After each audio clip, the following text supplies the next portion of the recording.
This might... What if she gets mad? We'll just do our best.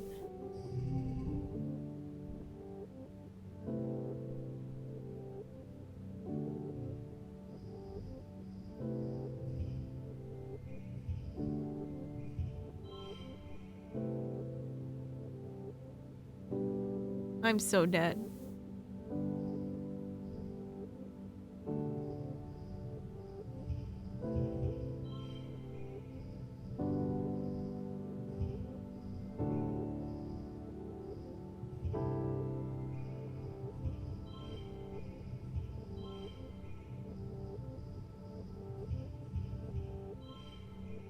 Eight.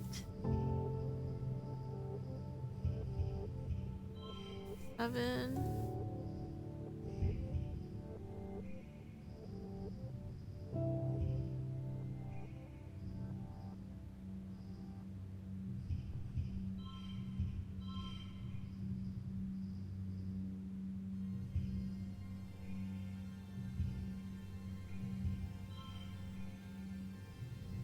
Eight the highest?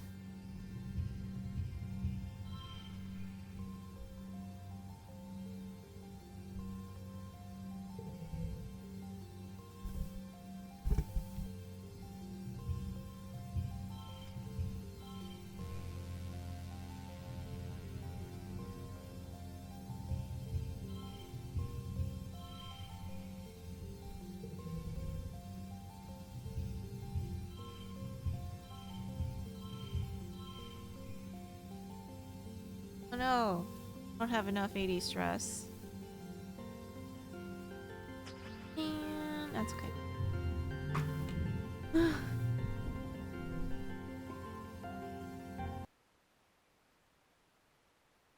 Sometimes the card game's so easy you can just ignore it, and sometimes it's impossible. Okay. You got about a third of the questions right. The teacher reminds you that you weren't supposed to get them all, and that many of the questions were for much older students. The point was to see what you need to work on, not judge you for what you already know. That's okay. Too bad you didn't get into the advanced materials, Tong says, showing you her much higher score. I missed a couple, she complains. No.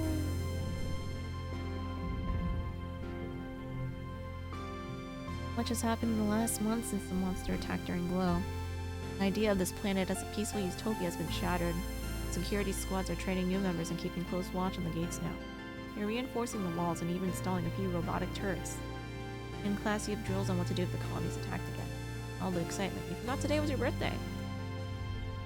Your parents haven't forgotten, though. They wake you up early with enthusiastic shouts of surprise. A Vertumnan year is only a little longer than a year on Earth, so you've taken up its calendar for birthdays. Yours is the second month of quiet. Spark snow drifts slowly past your porthole window as you snuggle with your dad. Your mom climbs up too and sits on the edge of your bed. Dad pulls a bowl of fruit from behind his back with a push, like a magic trick. At least that's what you think it. At least you think it's fruit. What are those? Bobber fruit. Your dad grins. The foragers have been picking these just outside the walls. Might look funny, but they're tasty. Try one. Take a cautious bite. The pulp is soft and tastes a bit like lemon. Blue. I bet you can't wait to join the surveyors out there, your dad says wistfully. Knows what you'll find. So Lana is not allowed inside the gates. Lana interrupts. It's too dangerous for kids. Oh, I know, but eventually, your dad says, but your mom cuts him off again. But not now. Not since the attack. Everything we know is out there right now. You know about the monsters, admit it. Your parents exchange a heavy look. Surveyors knew there was something dangerous out there that we hadn't encountered yet, Mom admits. We didn't know it would attack the colony. Thought that if we closed the gates and stayed inside, it wouldn't see us as a threat. We didn't want to scare anyone, your dad adds. Just a precaution. Even still, it's clear that everyone should know how to defend themselves if it happens again.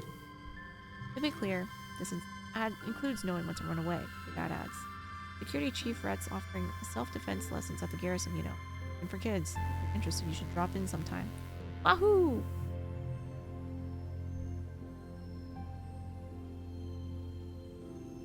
Come back and Kana lost? What do you mean? Oh, that card game, yeah. Assad replied to Biscuit DMs. Assad doesn't want to. Do I keep going? No, Topaz. No, that's gambler's fallacy.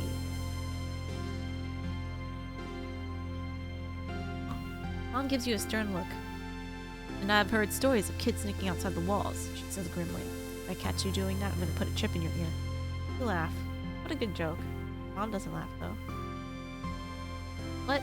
Me? Never. Yeah. Better never.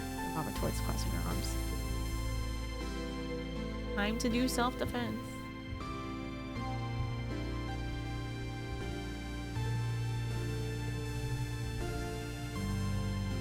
I don't have time to waste explaining simple concepts to mental degenerates, Tong sniffs. If you're here to ask me a question, please make it quick.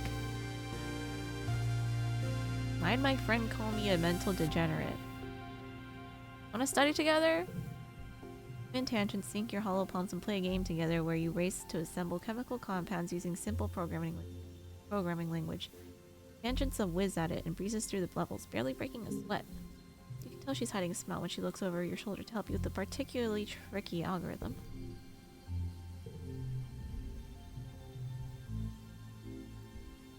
Okay.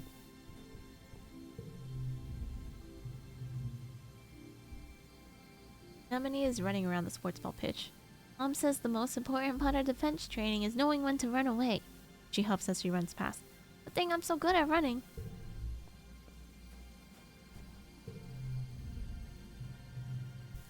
This is perched on a big rock, silently watching the forest. Barely moves as you approach. The more you look, the more you see, he says cryptically. Bro, just don't stare at the woods. Sentinel roots. Al is leaning on the garden fence, looking out at the column. That was awful. Slightly. Did something I'm not proud of, and people still got hurt. Sniffles and rubs his face. The adults tell him that it's okay because I had to do it. I was brave and I protected the colony, but I don't want to hurt anything. Not even a monster. This poor kid is traumatized, bro.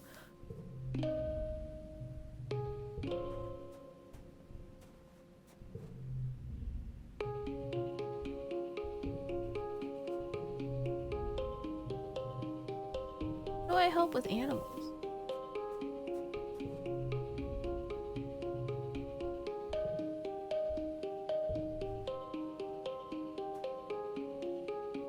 Ah, Mari, hello. Good morning.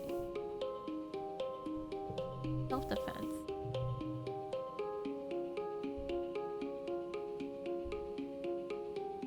Defensive training. You attended your first session of Security Chief Rhett's self-defense class. It's small, mostly security officers and other adults. You and Anemone are the only kids. He gives you a wink and a cheesy thumbs up as you listen to Rhett rant about how everyone in the colony needs to learn self-defense. You could be walking along, thinking you're safe within the walls, and a flying animal could swoop out of the sky. Then what would you do? Rhett chops the air with his hand. I'll tell you what you're gonna do. You're gonna chop that beast right in the throat. He points at the assembled class, but only if you learn what I'm about to teach you. And the only way to learn is by doing. So who wants to volunteer for a demonstration? Step forward. The security chief doesn't scare you, so you pretend. That's the biggest adult you know, and he's so intense. Step forward, and Rhett nods as he crouches down. Okay, I'm a manticore, stalking you through the forest. What do you do?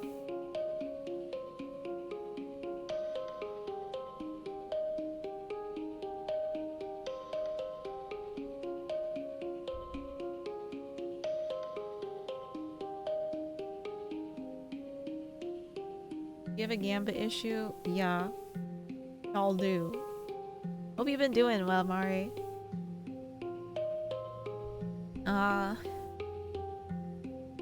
Run away. There's a smattering of laughter among the other students, but you have to live your truth. You, Manticore, you are out. Brett doesn't laugh, though. That's correct, he says proudly. Only engage with the enemy when there's no other alternative.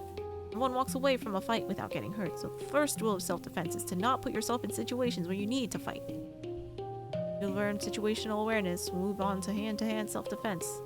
Drawing on a variety of martial arts. Only when I'm confident that you're ready will we advance to weapons. There aren't that many weapons in the colony. Mostly stun gloves and batons and a few las rifles. Hope you don't have to use them. It'll be good to know how.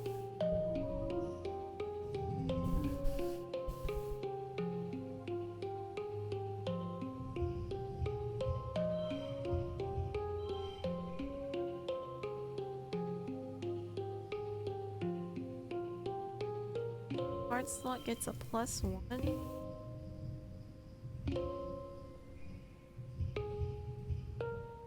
Oh, there you go. Yay!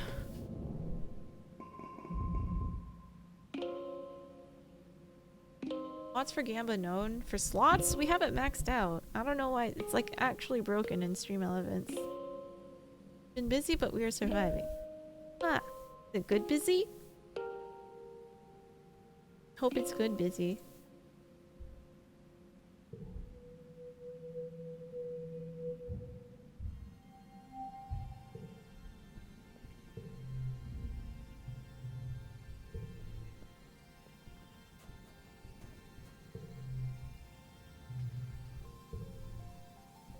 Hi, Ditya.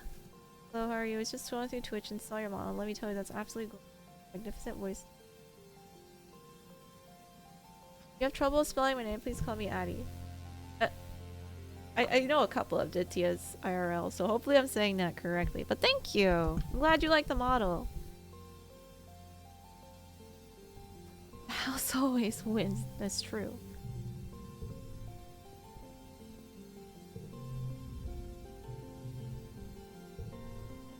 Wait, what'd she mean to me again? I'm busy saving the colony, Tong says, brushing past you. What are you doing? Why is she so mean to me?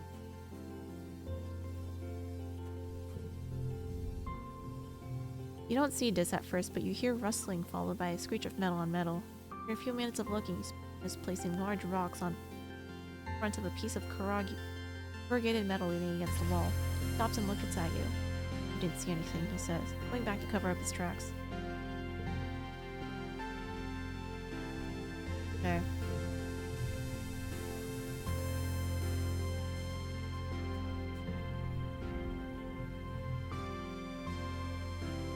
I am about 80% right. Okay, then I'll just say Addie. Damn, I can't believe Sentinels beat 100 Thieves. Wait, is that Valo? Besides, wasn't watching because they expected them to lose. Sentinels? I thought Sentinels was good. 100 Thieves played so poorly last couple rounds. According to your friends, you don't know what's going on. He's bronze in Valo. Mari got sick last week, so he's been playing catch up a bit. Otherwise, we're back to normal. We're busy. Oh. Okay, well, take it easy, Mari. Hope you've been able to rest at least in between your normal levels of busy.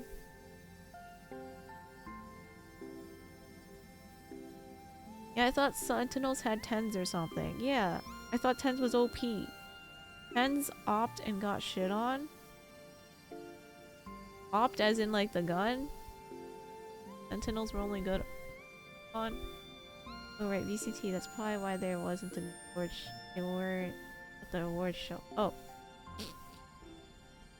I didn't even know. Oh, he's bad at op? I didn't know that. Hey, Cal. Dad. A little worn out, my little firefly. Your dad greets you, looking concerned. You know, despite what your mom might say, there is such a thing as too much work. Maybe some R&R of an allowed would help recharge those solar cells. What do you say? Maybe I just need a hug. Your dad throws his arms wide. Get in there, tiger butter. For a long hug, you do feel a little better. Dad gives incredible hugs.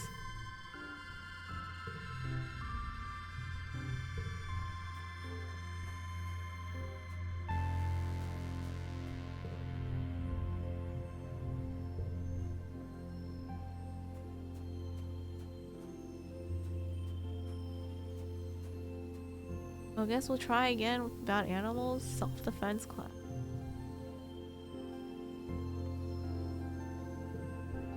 Part of self-defense is training your body, but it can be ready for any situation. Security chief has you running laps, jumping through tires, climbing walls, and sprinting back and forth. He has this inverted anti-gravity pad that makes your limbs feel super heavy. Wow, Jeremy, thanks for gifting us sub to tens. My god. You do jumping jacks on it, and then do them again in normal gravity. It feels like you could just jump straight back up to the wormhole. It's exhausting, but not that different than sports ball training. Pushing myself so hard right now. Getting stronger every day, but at what cost? You go home every night and soak your aching muscles, hoping that you won't hurt as much in the morning. Feel like you're getting your butt kicked.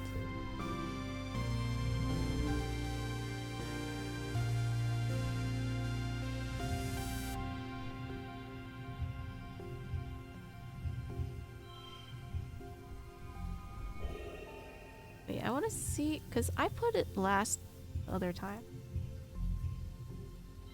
It's the same.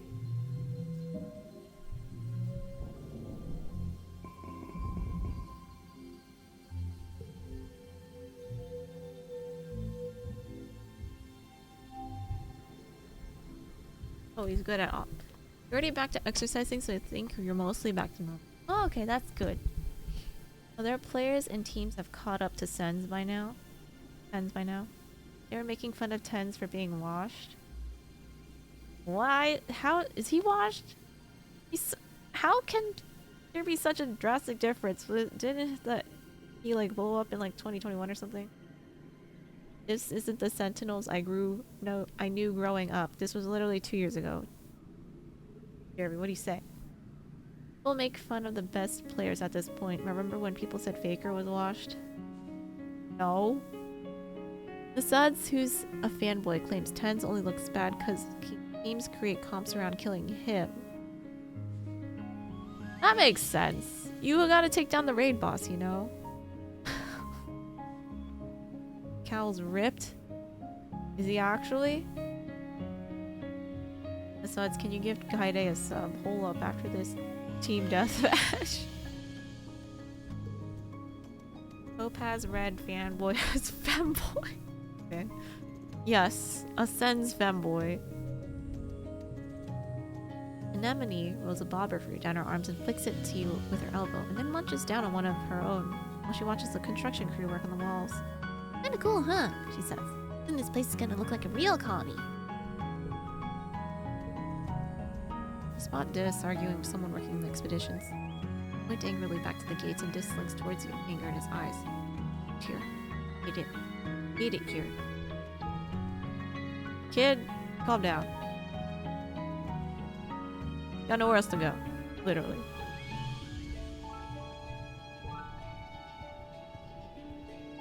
You remember 2021? Like it was yesterday. Alright, we're too depressed. Or we're too stressed, so we gotta go rest now. Forget one memory option.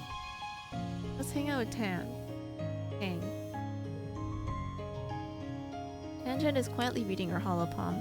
You plop down beside her and ask her what she's reading. Multicellular biology, she says, frowning at the interruption. If you're insistent on sitting near me, you could at least do it quietly.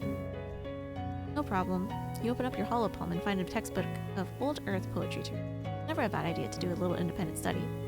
Though she's a little prickly, you can tell Tong appreciates the company. You know what she is? She's an INTJ. You don't want to forget. I don't know what happens if you forget or don't forget.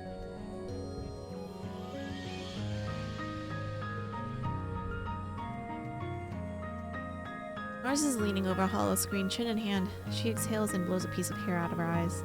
I hate schoolwork, she says, but my dad told me that a good education is necessary for all people of culture, so I guess I gotta do it. She scrolls listlessly through her work with one finger. I'm doing the science parts last though. I don't know what she likes even. Cal, do you like this log? Hal is scooting on empty wheelbarrow through the gardens. Beep beep, he cheers. I'm a garden bot. Get out of my way. He pulls up beside you and laughs. Lana, what's happening? Do you like this log? Neat, Hal exclaims, taking your gift and peering at it inquisitively. I don't know what I'll do with it, but I love it. Thank you. Alright, so he likes logs. That's good. Where's the kudos store? Seriously asking.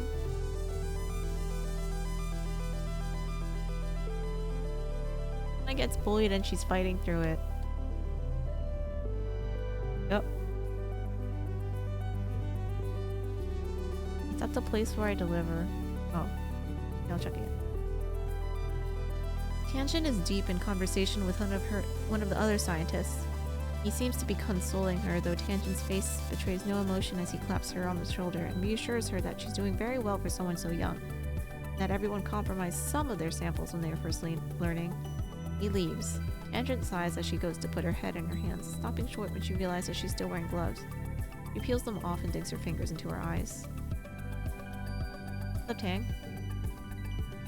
Tang grimaces. Just great. Well, I compromised an experiment I was working on because the vent was still open when I was spraying the workstation down with sanitizer. It's so gross here. I probably did that fungus a favor. She takes a bottle of sanitizer from under her workbench and cleans while she speaks. There are pollen spores everywhere. And he comes over and tells me, it'll be okay, Tang. Like it's his job to console and patronize me. But it is okay to make mistakes. She shoves sanitizer back under her workbench. Don't you understand? She says, frustration seeping into her voice. If we never feel the pain of failure, there's no cost to it, why would we ever improve? I need to own my own mistakes. What I don't need, she continues icily, is someone to pat me on the head and tell me it's okay and the adults will make it all better.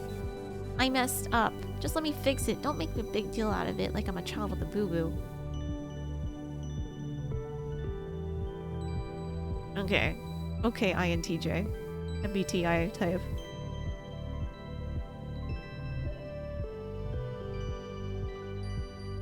Wait, so how do I shop? Colony security rating red. Wear your masks when outdoors during pollen season.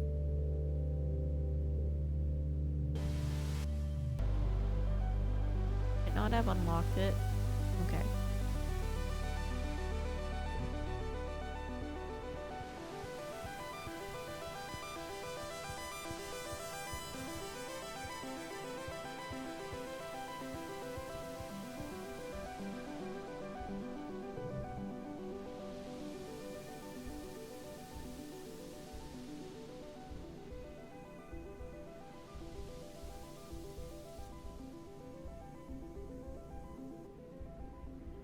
Who are you people?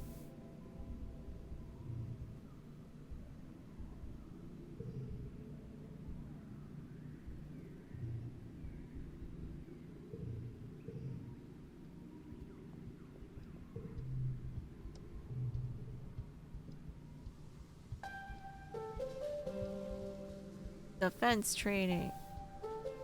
Wahoo. Run into Cal and Anemone on the hill behind the garrison, at a small construction site. They seem to be throwing logs. There are a bunch of them lying on the bottom of the hill. It's a caber toss! Anemone shouts at you, and then grunts with the effort of lifting a 6-meter-long mush tree pole. She throws it like a javelin down the hill and sprints after it. My best record! She shouts, ties a piece of caution tape at the end of the pole. Return next, Cal says, pointing to a neatly stacked pile of construction poles near you. So looks at the nearby construction. Probably destined to be a new lookout tower someday. Here's an average one. Lana has made a fine pole selection, Cal narrates in a haughty voice, and has lifted it onto her shoulder. Next she'll approach the sprinting line and begin her run, tossing the caber before she reaches the throwing line. Rip Tammy, her PFP is even grayed out. Oh my god. I didn't even see that. Kirby has stayed up 90 rolls in Hong Kong. Never controlled his gambling addiction that much. We're gonna try. He's beginning to believe that he can get E6 Acheron. Look.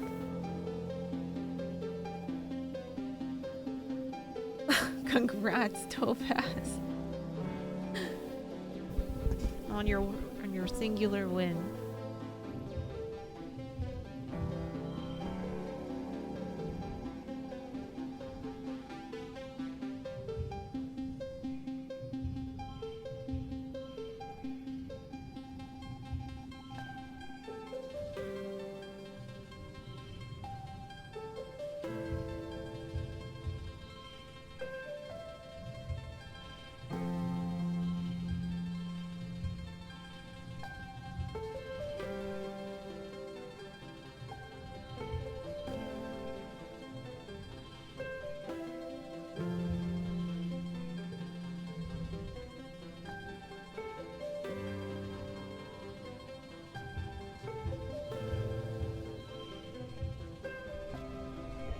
Oh, we won!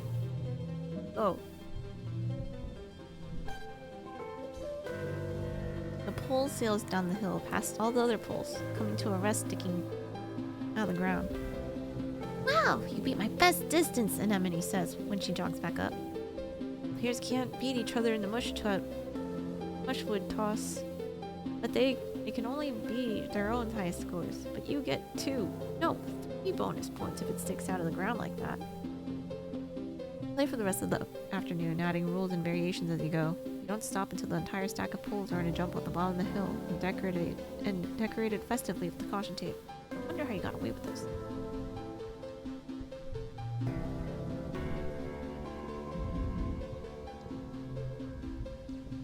Finishing breakfast in the common area when Marzipan struts in. Oh, her name is Marzipan? Hey, you eating cereal, she says, turning her nose up at you. I bet you don't even know what day today is. Your birthday? No, you dummy! She exclaims, swatting your shoulder. My birthday's the first month of wet season. Better remember that. Today, she announces to the room, is St. Valentine's Day. This and Cal wander over to hear more. Back on Earth, Mars explains, it was a day when everyone had to give their best friend a gift, especially sweets. And then you put the sweets under your pillow, and it makes you dream about who you're going to marry. And there are decorations of hearts and arrows. And pigs! Pigs? You don't even have pigs here. Before Mars can answer, Diz snorts. This is dumb. Marzipan just made it up to get free candy. He rolls his eyes and walks away. As he leaves, Mars shouts back, well, nobody was gonna pick you anyway! You stink! I know who my best friend will be. Mars bats her eyes jokingly. Oh, really? Who could it be? She asks playfully. I'm gonna tell all the other kids about it, so you go around and find your best friend and give them a gift. He points her finger at you. Make sure you do it by the end of the day, or it doesn't count. And if too many people want to be my best friend, she adds, I'll hold tryouts for the position. It's only fair. She tosses her hair over her shoulder and laughs.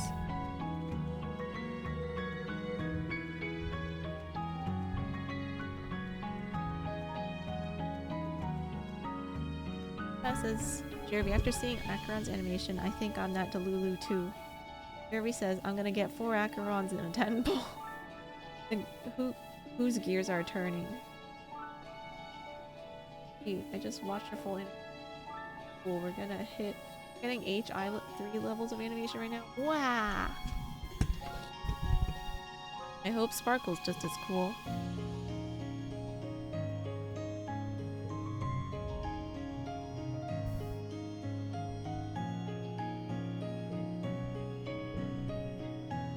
We can choose.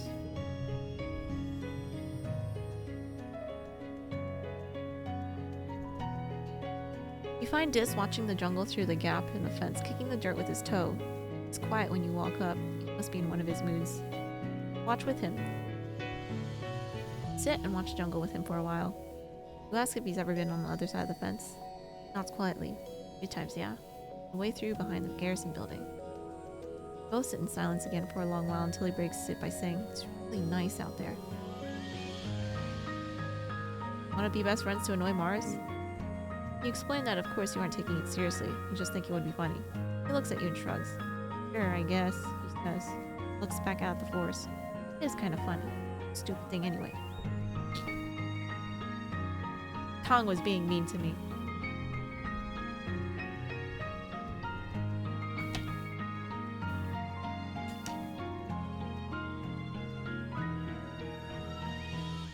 Kirby says his wallet will cry if Luocha releases with Archeron. Why do you want Luocha? Topaz says if I win this next gamble, it means I'm getting duplicate Acherons. Oh my god, you won! Why does it keep winning with 1 point? I don't know. Because there's no stakes. Rip Mari. Topaz, why did you have a dream of reruns of Hawkeye banners? Oh my god. That's crazy.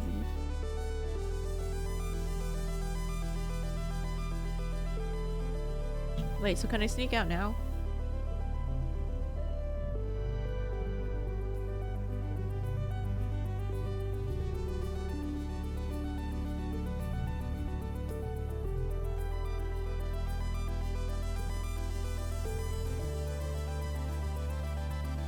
Yeah.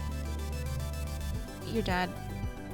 Adjusting a watering pot in your mom's flower garden. He's having a sneezing fit, his eyes runny and red. You're alarmed. You've never seen him look sick before. People were hardly ever ill in the stratospheric, except sometimes when the zero-G rooms made them. Not to worry, my little beanstalk, he says nasally. I'll be fine. It's just this pollen making my head a little stuffy. He wipes his nose with the handkerchief and looks around. Everywhere you turn, the air is soupy and tinged with pink from all the floating pollen. On Earth, we used to call this hay fever. Even though it had nothing to do with hay, Mom cuts in, carrying a large bouquet of flowers. The native flowers seem to be in full bloom this time of year. She buries her nose deep in them. They smell fantastic. Your dad smiles kindly and agrees that they sure are beautiful, and then he blows his nose loudly. He sniffed the flowers tentatively. They do smell good, and they look harmless. Dad's eyes look so sad, but maybe that's just allergies. Hey, Solana, I know the last weeks have been very hard for you. Might be a good time to relax and stick around in the quarters wing. What do you mean? I'm fine. Mars is in a huff. Ah, because you didn't pick her for Valentine's Day? Seems like nobody picked her. She crosses her arms and scowls at you. I can't believe you chose this over me? Whatever, she mutters, tossing her hair. Just too mature for kids my age. The older kids get me, even if you don't. What older kids? We barely talk. SMH my head.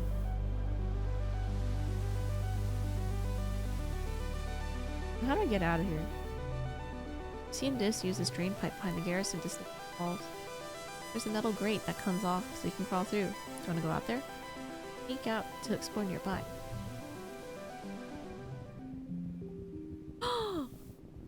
Our map. Events in this area can be done in any order. It won't cause time to pass, but it'll increase your stress. Return home via the Expeditions Depot flag, or the home button. Watch for collectible items you can bring back as gifts. Events respawn at the beginning of each year. New collectibles have a chance to appear every season. Slip through the drain pipe and out of the colony before anyone saw you. Anyone, that is, except for a dark form watching you from the trees nearby. Would that be the Dis? He turns and disappears into the jungle. Now you're sure of it. It was definitely Dis. Not allowed outside the colony either. Follow him. Scamper about after him through the brushes. Heedless of branches and brambles scraping at your arms and legs. Without a proper envirosuit, you get all scratched up. This kid is fast. You quickly lose sight of Dis and can't find his trail again, but you do learn something by trying.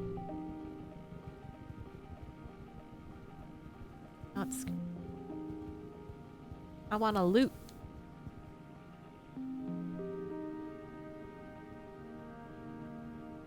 I had a dream as community me when discussing leagues, but I did have a dream about wishing for Farina unironically.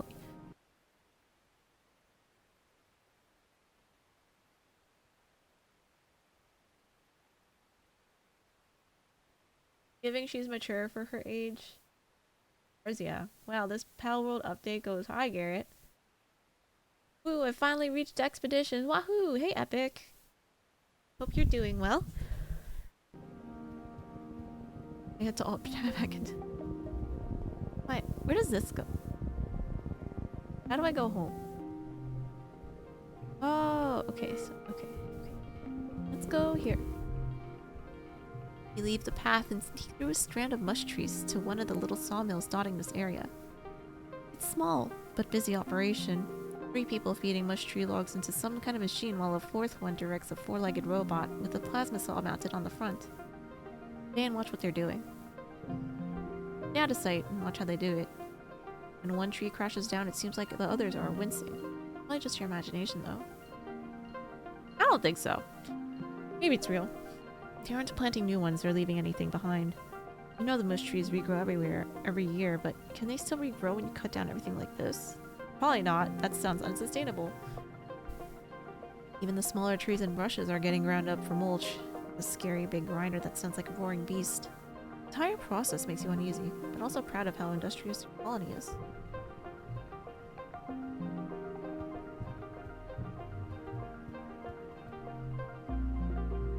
Sneak up to the expedition office at the colony. Gates, no. Yet the lively hustle through the gates make you here. It kind of makes your friends inside. If you want to go home now, you should sneak back to that drain pipe. Big sport.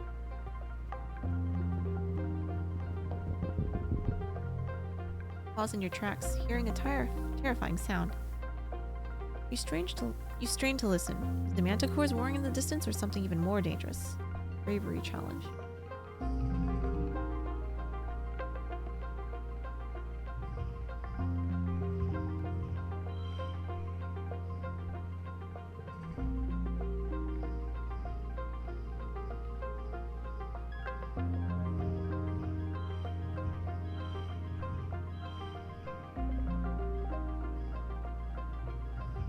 So it's 13?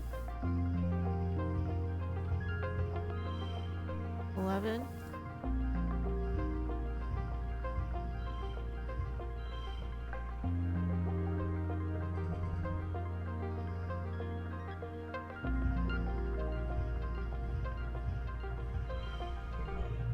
Super goal, wahoo!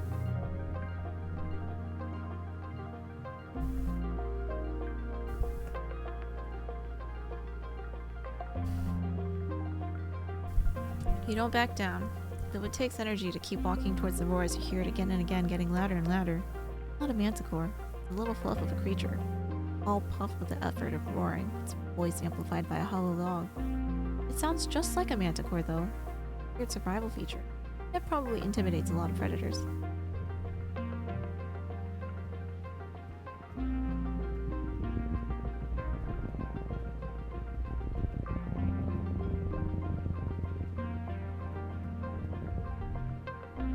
Ahead of you, the road curves right. There's a steep hill leading off to the left. I bet there's a really great view from the top of it, but it's gonna be a scramble to get up from there. Wake up.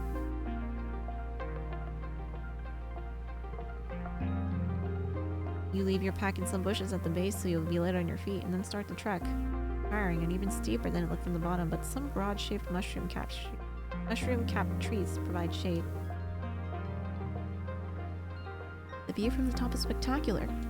See all the way down to the colony walls in one direction, down to the little sawmill in the other. Then you spot it, a rock. The most perfect boulder you've ever seen, teetering right on the edge of the slope you just climbed up on. Almost as tall as you are, it must weigh at least 2,000 kilos. It's practically teetering over there.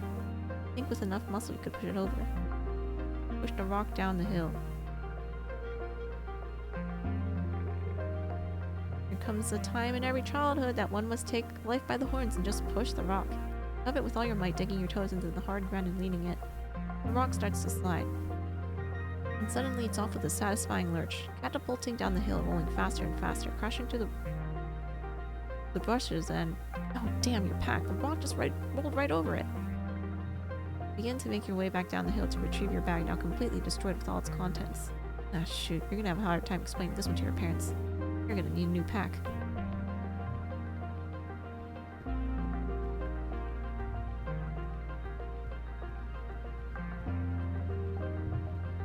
Ooh, an egg.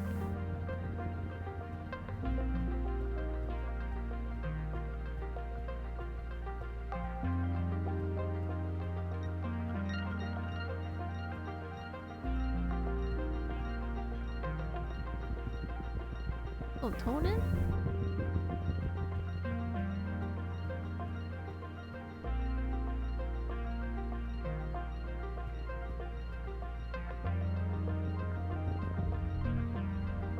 Way is blocked by a strange small creature with 1 foot and 4 large eyes, 2 of which blink sideways.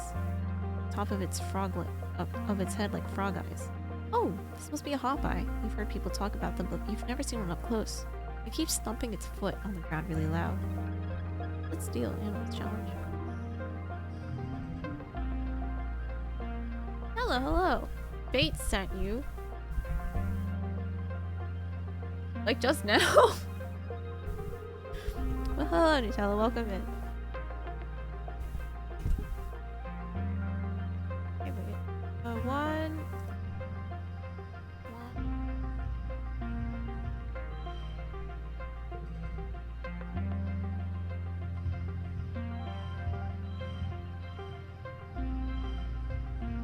Eight.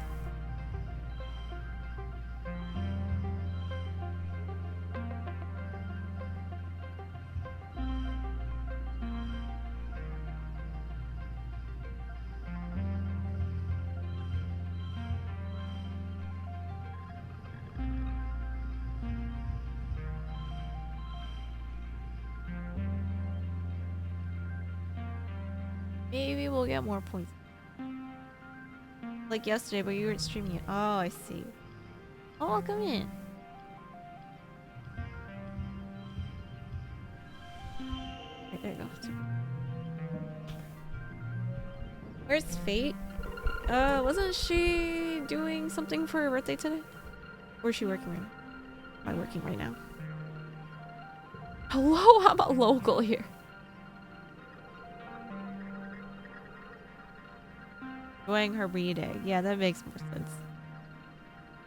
You stop trying to get past it and just listen. Oh, you can hear little squeaking noises from nearby. It's probably warning you away from its nest. Carefully avoid the nest while speaking in soothing tones. Agitated little guardian titters warnings at you, but eventually lets you by.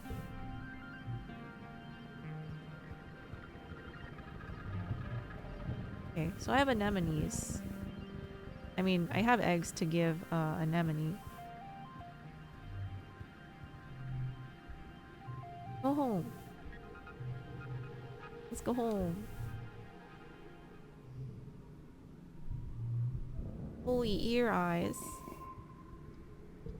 Wow, I got a lot of stats from the expedition stuff. Here, anemone. I got you an egg. Oh, thanks. Anemone says, taking the egg. I guess it is my birthday this week. Kinda forgot. Oh wait, I didn't know that. So then, I trapped it in my room, Anemone says, telling you all about all the bugs she saw in her quarters. Things were as big as my hand and then had feelers like, whoa! It was bouncing all over the place, like boing, boing, boing. She gestures excitedly, swinging her arms over her head. The bugs here are so big and they're everywhere. I'm gonna give it to Tong, she says. She loves gross bug stuff. But she said I should let it go. Because if it stung me, I might get weird mutant powers. I mean, other than the ones I already have. Okay, this is called I Was a Teenage Exocolonist. This is a charity stream award where Timochi was the highest donator, and he got to choose a game for me to play. Here, we know you. Don't mind him. She stops in her tracks. Hold on, She says, stooping to rub irritably at her knees for probably the 100th time in the past 5 minutes. I'm gonna die. I busted up my knees and it's so itchy when my scales grow in. Oh, she does have scales. Annie, don't pick at it. Chief Steward Antecedent's voice rings out across the garrison yard. Pleasant but firm. It instantly transports you back to being in the ship creche, hugging on her skirts and calling her auntie. Anemone jumps and stands up straight, her hands flying to her sides. And Mom! Anemone whines, sticking her fingers into her knees as Auntie Sedent approaches you both. It's so scratch-tastically itchy. I know, lovely. Antecedent soothes her, patting down her riotous red hair. But the more you pick at it, the thicker your scales are going to grow in. Anemone tucks her hands under her armpits to keep from scratching. What if I want to have cool scales? She pouts. Antecedent smiles indulgently. At the rate you're going, I'm sure you'll be covered in them before you know. No need to rush. Anemone's skin is dotted with patches of protective blue-green scales that grow in wherever she gets cut or scraped. She rubs the patch on her jaw indignantly. The one she got when she ran headfirst into the food synthesizer back on the ship. Wait, I just realized. I think Anemone is the one that we saw when we first booted the game. When we were like fully adult, I guess, and saw her running in the fire, saving us. Jeremy says, so you're saying I was the highest donator. I could have picked lead. My gosh, I should read goals more often. No. Anna doesn't have to play it more than once if she doesn't like it. Okay, you could just... We'll see by the end. Because if there's like different things I can do that requires different replays, I just won't read some stuff. But just save that for the end. Because I still don't know what happens. Learned about Anemone's augment. Antecedent opens her satchel and pulls out a bundle of clothes. The queue for the nanoprinter was over a week long, so I patched your pants with scraps from your brother's clothing. Please try not to put any more holes in them, or yourself, okay? He hands the clothes to Anemone and kisses her on the forehead. Anemone sticks out her tongue and gags. Yuck! Well, I mean, like, you wouldn't have to actually play League. Oh. Anemone evaluates the clothes as her mom walks away. Galactic, she breathes as she runs her fingers over the odd-colored patches. Then right there in the middle of the yard, she unashamedly squirms out of her pants and pulls on the new ones. Wow, I look like a fighter jet from the Hollow, she exclaims, showing off her new pants. Like when they'd stencil your kill count on the plane. Or like a really cool scar. Anemone grins. Yeah, you get it. My pants are scarred, just like me.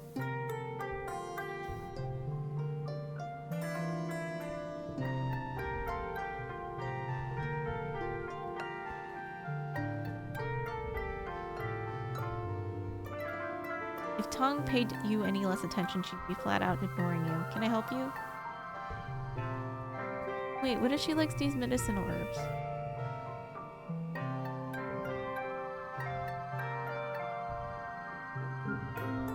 This is interesting, is all Tong says, taking the roots and turning them over in her hands. Her lips curl in distaste at the dirt that still clings to them. No, really, she protests when she sees the look on her face. I'm going to analyze these roots to see if they have any useful properties. They might be medicinal. She turns away, walking to herself, and then returns to walk today. Oh my god. She turns to walk away, but then remembers herself. Thank you, she adds, almost as an afterthought. Tangent likes medicinal roots. Bro chose war. Wait, who? Who chose war?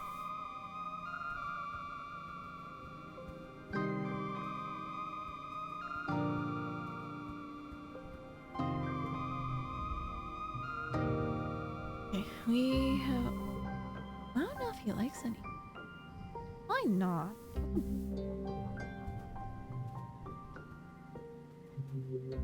How? You're the same as well. Dad? Dad was reading a book.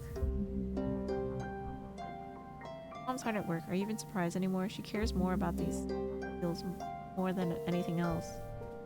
At me, maybe.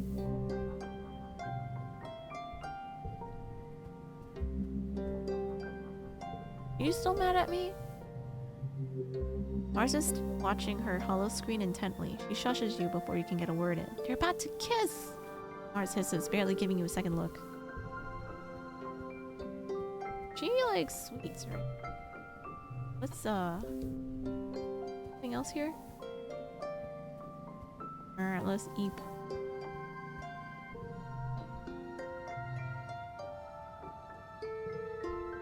Wait, split your time between watching holovids, listening to music, and studying for class. Occasionally, someone asks you to run an errand for them. You go on long walks. Overall, you spend the month relaxing and doing whatever you want, whenever you want. You really needed this.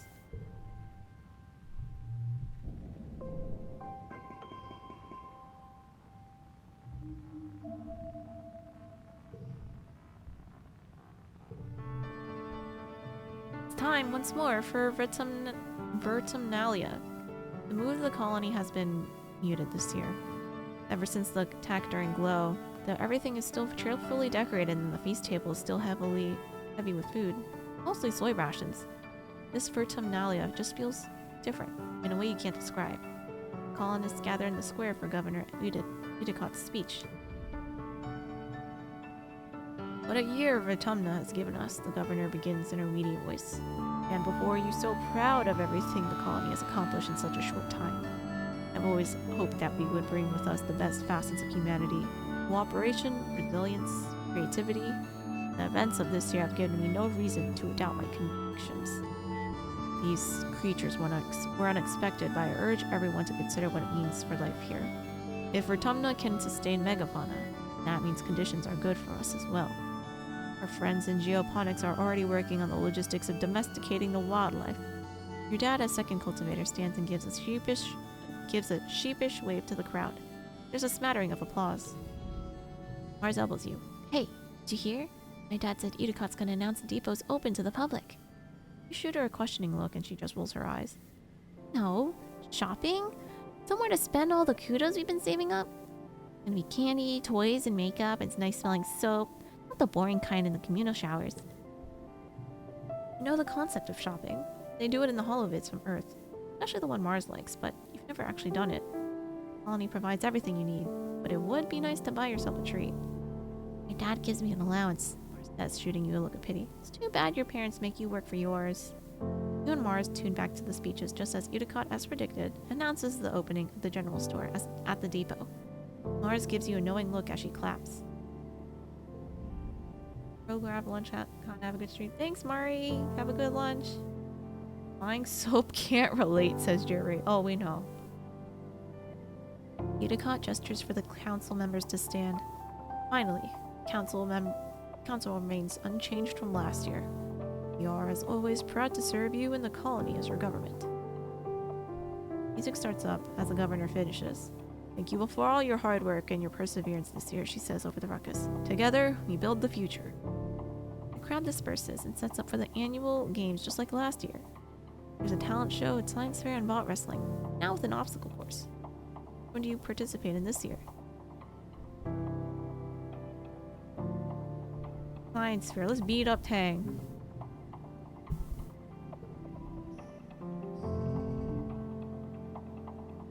Beat her up.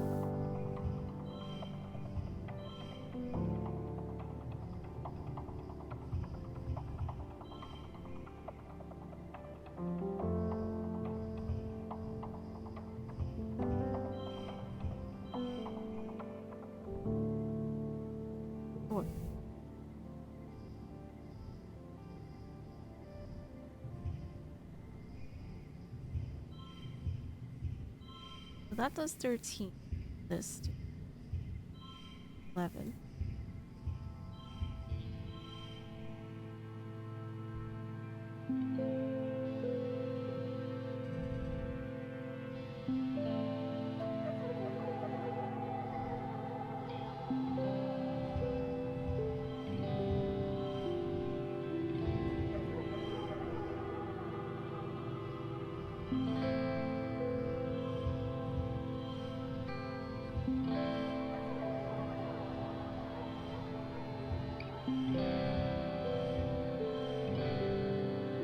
Okay, let's do this.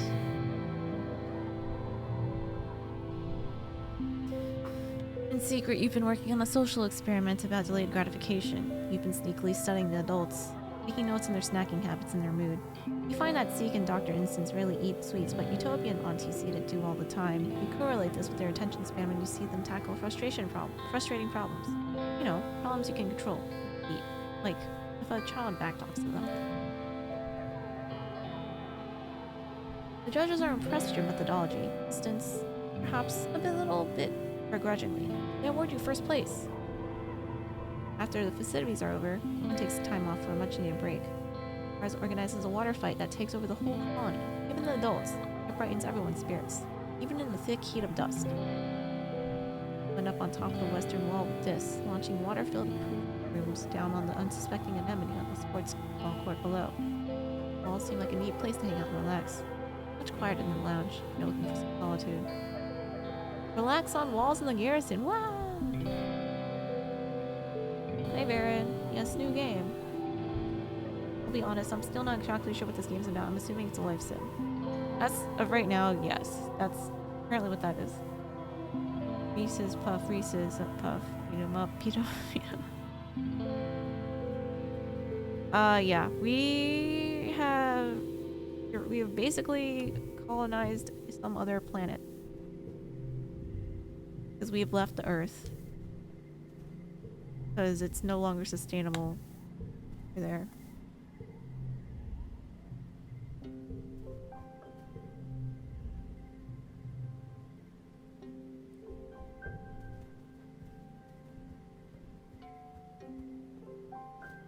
Good.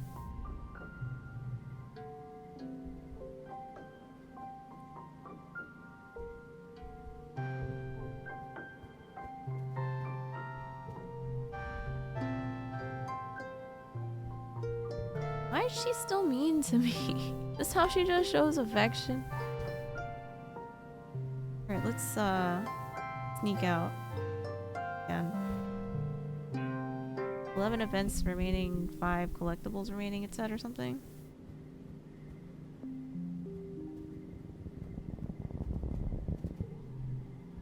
Some farmland has spilled outside the walls. The fields don't look like they're doing very well. No one's around right now. In fact, it looks a little bit abandoned. There's some meager looking crops ready to harvest, but animals are starting to get at them. Salvage. You pull up a handful of wrinkly tubers. They're probably supposed to be potatoes. Or eventually, or maybe yams. It's hard to tell. You dig around a little longer, but it's pretty picked all over. Damn. I messed up.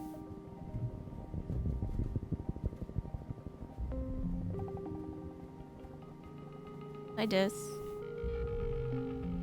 Spot Dis in a clearing, but not before he sees you first. Instead of sneaking away like usual, he stays still as you approach. Like it's totally natural that he'd be sitting in the middle of the jungle, so far away from the colony walls. Now that you think about it, you're a little glad to see him. You are so far away that you can't see the walls anymore, and it's really weird out here. And it's getting late. He stares unblinkingly at you as you approach. Hi, Solana, is all he says. Hi, Dis. He seems to be in good mood. Something you see very rarely. You see Utopia out there? The chief surveyor Tonin is easy to sneak past, but Utopia has like X-ray vision eyes or something. Catch you for sure if you get too close. Caught me once and I got in big trouble. How about I show you something cool? Sneaking out will be our secret, okay? He jumps up and walks a little ways into the trees. Follow. Just a few minutes away, the ground drops off and a large stone outcropping juts over a cliff face. This walks right down to the edge without slowing. It's a long way down. Come on, he says.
Super goal! Wahoo! Wait, did they release new content, Topaz? Like, did the official account tweet out what the animations look like, or are they leaks? You bravely step out onto the rock and walk out to the edge with this. Go sit down, feet dangling over the precipice, and look out over the amazing view. Incredible. Snap a picture with your holopalm, but you won't share it on the net. This is your secret. Yours and Dis's. Keep exploring.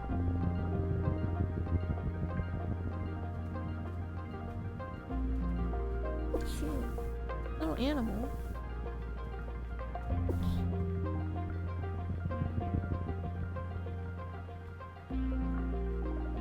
Nope, just leak animation on that note.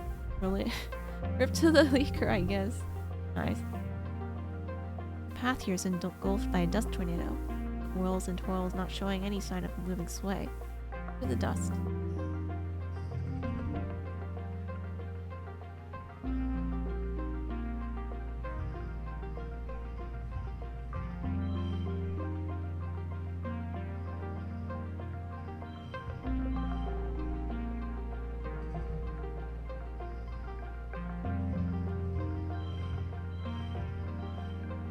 Face value wait, why is this off?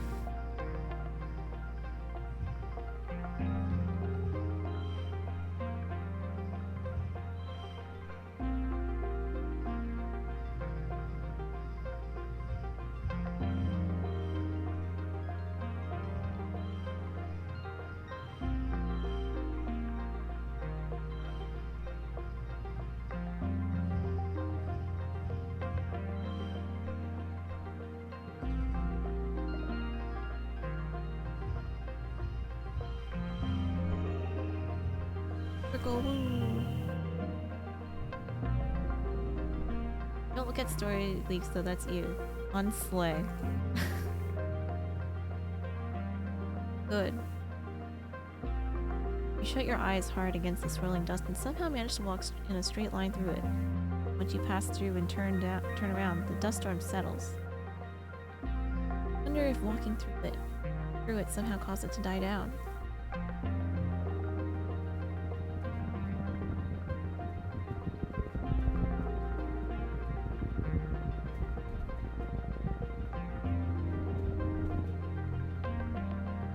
Large woolly blue creature is floating here.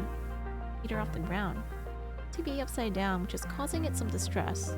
Its segmented legs kick uselessly in the air as it tries to right itself. Must be a float cow. The colony's working on domesticating these, but you haven't seen one up close before. Her slitted eyes look at you imploringly. It makes a helpless low noise and tries again to flip over, but she can't.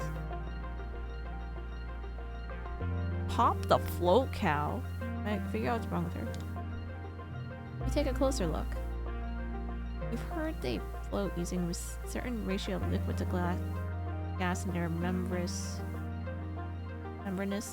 platters. So after some consideration, you figure out the platter on the back must be full of liquid. We can't milk it, because we need animals or greater. So we'll save that for later. At the top of a rise off to the... I think you spot someone watching you. They're dressed in black. Is that Dis? But they look way too tall to be Dis. Maybe another surveyor? You blink and the figure's gone. Take over there and search for clues. Bushwhack down into the valley and up the other path to where you saw them standing. No signs of camp or anything. Or wait, no signs of camp or anything obvious like a drop pack. No note saying I'm watching you, signed mysterious figure. Spooky. All collectibles glow.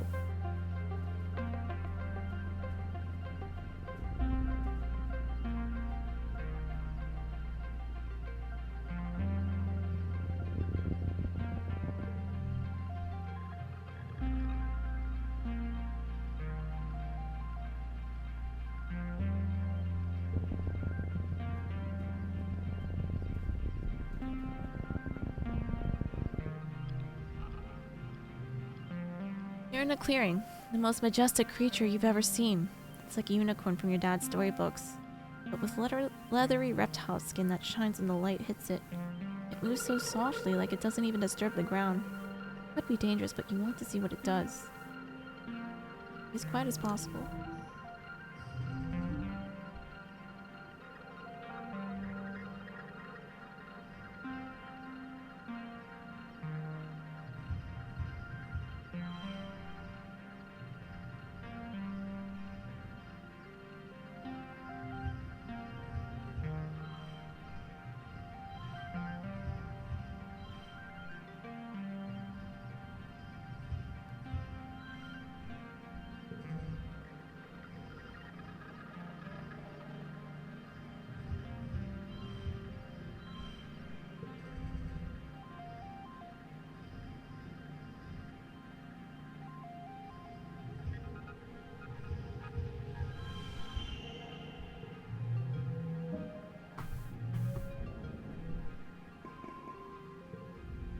As you settle in to watch the strand of mush trees, the unicorn looks up at you, startled by your movement.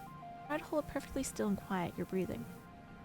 After a tense moment, it goes back to its business. First, it sniffs out a good tree and rubs a scent glands on its neck against it thoroughly, and then it pees.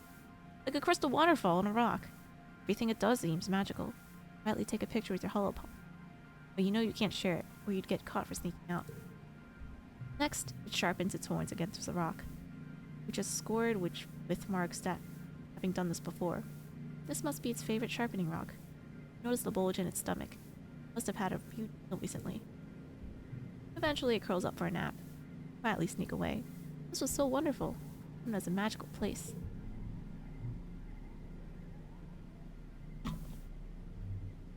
Hey Chin. You.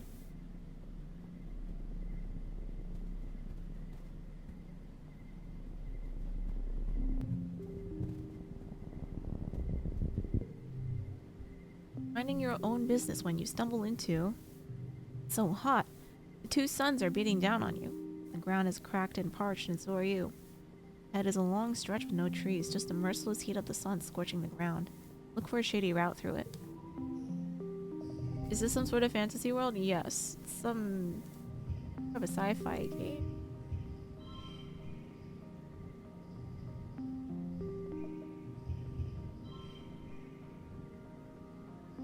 And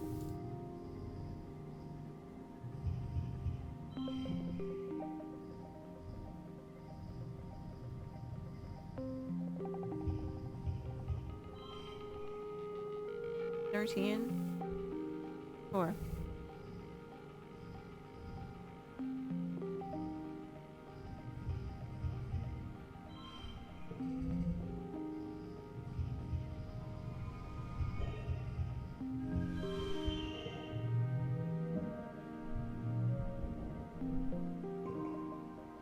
Spend some time going the long way around, taking shelter under some mush trees. It's still sweltering in the shade, but it's not as bad.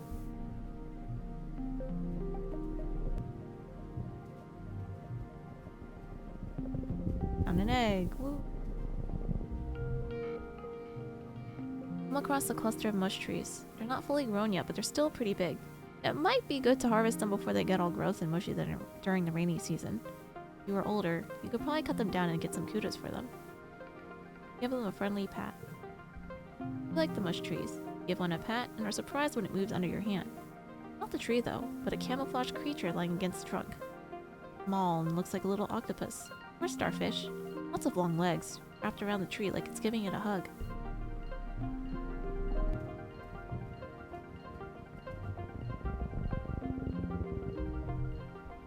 Let your mind wander as you're walking and bumble straight into a field of gelatinous blob grass. Totally transparent, the sticky fronds are hard to see, but even harder to ignore, especially once they start glomming to your boots and slowing you down. Like trudging through thick mud, you stubbornly decide to keep going.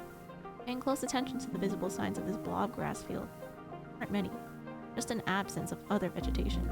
Look for a path through it. I do have eggs for days.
Yay! Topaz won! You're at negative 400 net. Woo! There it is. You can hop along from that rock to that fallen log and then climb over those old pieces of surveying equipment. You get through the villainous blob grass. Spent a bunch of time on it though, and it takes some tricky balancing. It's tiring.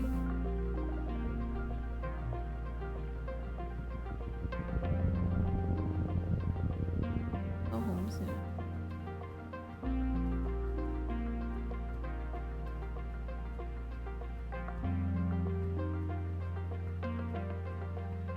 The other way it went.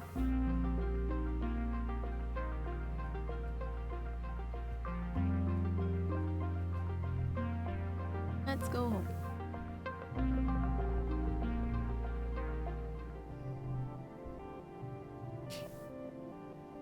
Crawl through the big drainage pipe behind the sports ball pitch, carefully sliding the metal grate back into place behind you, then carefully check that the coast is clear. Good thing too, because Uncle Tonin is passing by on his way to the garrison. Curl up in the shadows and wait for him to leave. That was close. Spent the month exploring. In dust. Late dust. Anemone holds her palms up too excitedly. Lana, look! Her palms are covered with a collection of scrapes and blue flaky scales. Getting tougher every day. Tell Tangent you know where Dis has been going. You tell her she's been seeking out toward the jungle. Not far away, but outside the walls. Fang looks concerned. Really? She says, wringing her hands. Is it safe? Probably not. Keep him safe. He eyes you skeptically. Well, it's fenced, Lana, but you're just a kid. She replies. However, I suppose it's good to know he isn't alone out there. Alright.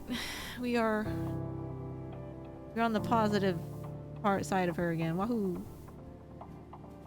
I guess, until she is mean to me again. This is sitting in the grass near the big gates that lead out to the jungle. It's just staring out into nothingness and picking absent-mindedly at the weeds. Pretends not to notice as you approach. Sit down with him. He shifts uncomfortably as you sit, but doesn't say anything. You both just hang out saying and doing nothing. Stare out the big gates. The grass in the colony is trimmed short by the garden bots.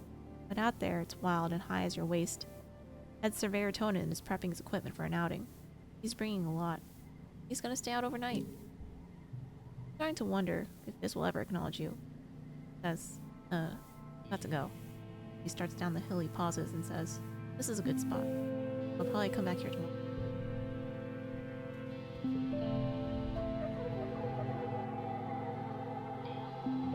This wipes his eyes and hides his face as you approach. Go away, he sniffles. I just want to be left alone. Why won't people just leave me alone? I don't want to be a part of this stupid colony. Okay.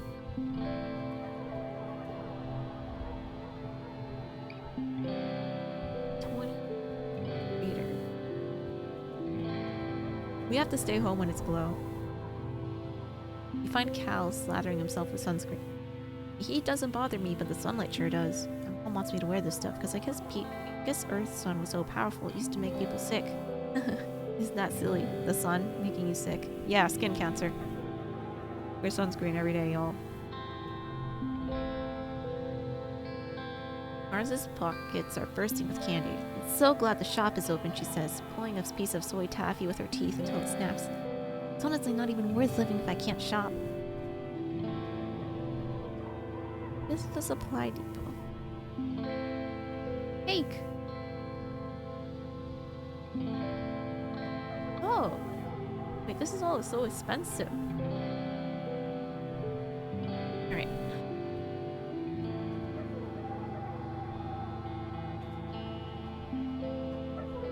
Yeah, let's press.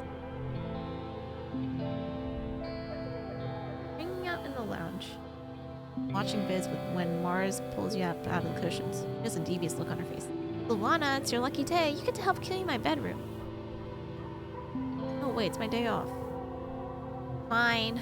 Mars huffs. I'll pay you one whole kudos to do it. Plus a bonus if you do a good job.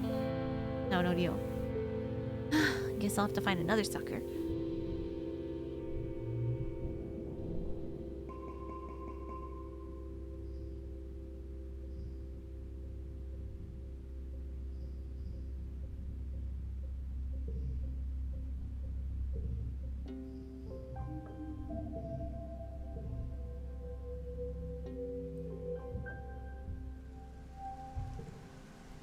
Is someone's birthday early wet? How do you check the calendar for, like, what you know?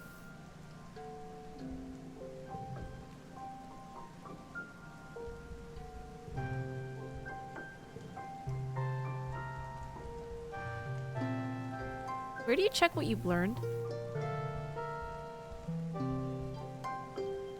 Kimochi?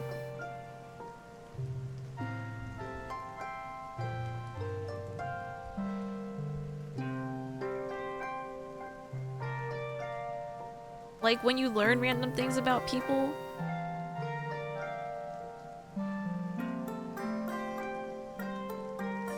Yeah, character stuff.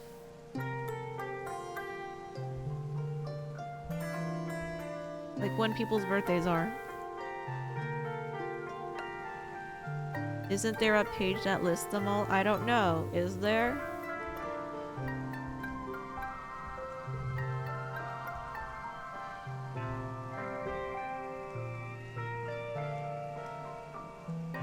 This?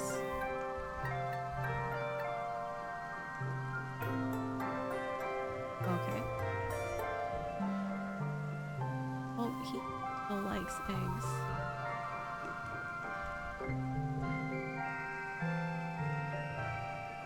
What's the calendar again? Literally wet right now. Mel's doing some stretches in an open area of the garden. One of my mom's boyfriends is teaching me yoga, he says, looking at you from upside down. I can already do child pose and downward dog. He flops over and lies on his back. This one's my favorite, though.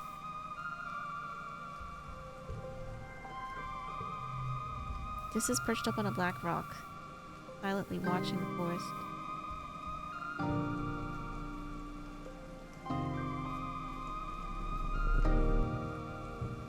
Wait, where can I see it though if I need to remind myself?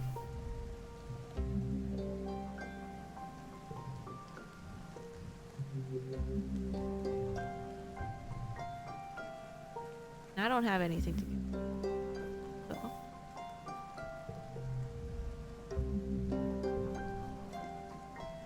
Yeah, the date. Where do you check the date?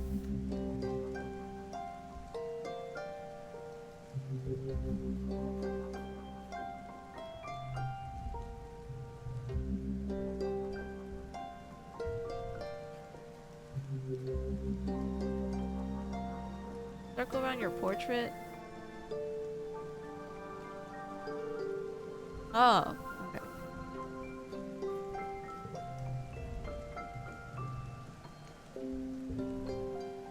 Alright, well, let's go outside again.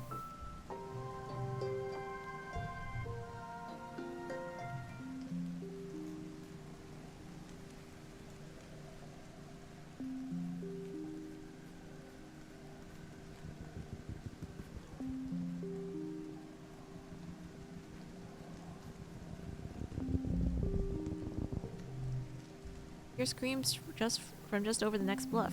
Human screams. Opponent! Press the bluff to see Tammy's father, Chief Surveyor Tonin. He's being attacked by something you've never seen before. A four-legged creature with huge flowers. Reptilian face and two wicked claws. Oh, is this a manticore? I've heard of fierce creatures like this outside the walls, but you never expected to ever see one up close. What's one doing here so close to the colony? Tonin is pinned under one of the creature's pointed legs. He's struggling to get free, but the manticore keeps dancing around like it's playing with its food. You can hear it from here, growling and clicking its mandibles. But you snuck out. You try to get help, he's gonna know you snuck out. Your parents are gonna be so mad if they find you here. Panic rises in your chest. How could you even help him? The huge deadly monster. Get help. Oh god. Can I reset?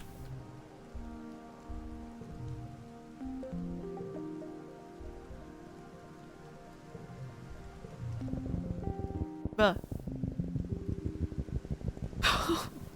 Wait. I wanna go over there first.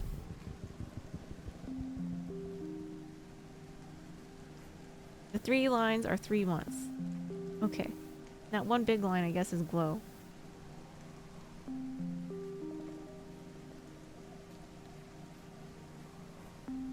Hi, Uncle Tonin. Not Uncle Tonin. Chief Surveyor Tonin, that is, bumbling about, preparing some automated survey equipment in the clearing. Very cautious. Jumpy, even. He's making a lot of noise. Every few minutes he'll pause and listen to check his surroundings. Go back to banging away. That would be hard to avoid if you don't want to get caught sneaking out. Austin.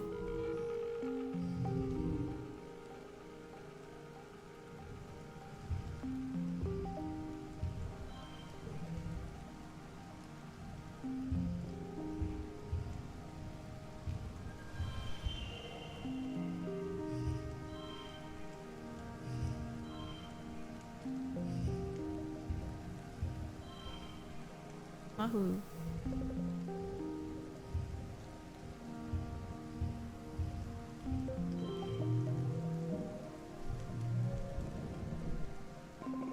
I get kudos for this. Sneak past the chief easily, walking while he makes noises and ducking down when he stops to check his surroundings.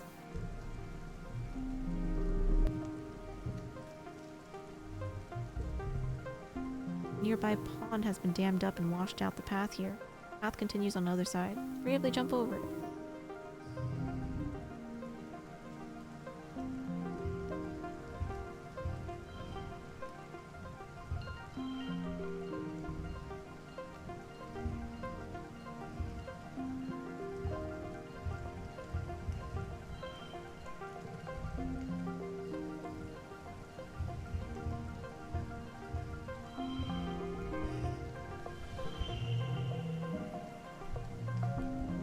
More kudos. Bravely fallen and get wet, you flounder towards the other side, soaked but victorious.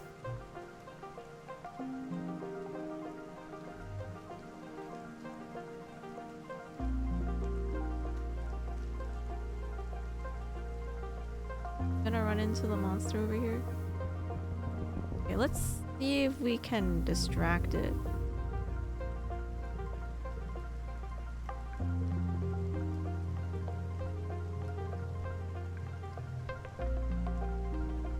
Try to distract it. You hide behind a tree and throw a rock at it. It bounces harmlessly off the manticore's flank and clatters to the ground. The manticore is undisturbed, which is more than you can say about yourself. Tonin shouts in pain. You're running out of time. Combat challenge.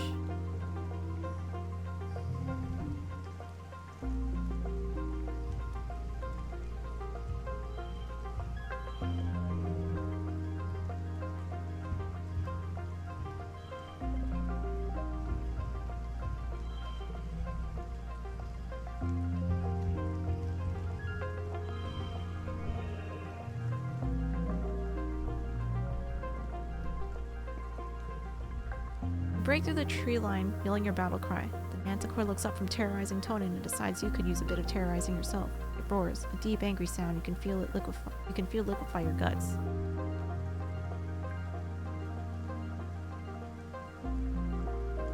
With literally nothing on you except the few rocks you could pick up from the clearing, you manage to piss off the ferocious manticore enough that it decides to go after you instead. Or maybe it thinks it'll pick off the smaller, more tender prey before coming back to the main course. Either way, it leaps off of Uncle Tonin and runs towards you. As you're about to engage with it in the most one-sided battle of your young life, you smell the crackle of ozone in the air, and the manticore howls in pain.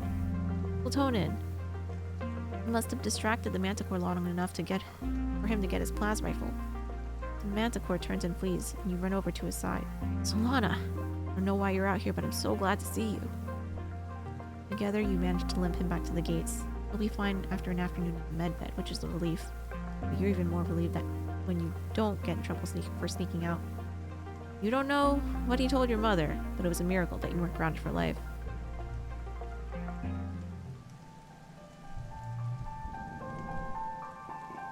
Yay! Chief Surveyor Tonin has come to your quarters to personally thank you for saving him from the manticore. I'm stepping down as chief surveyor, Platonin says.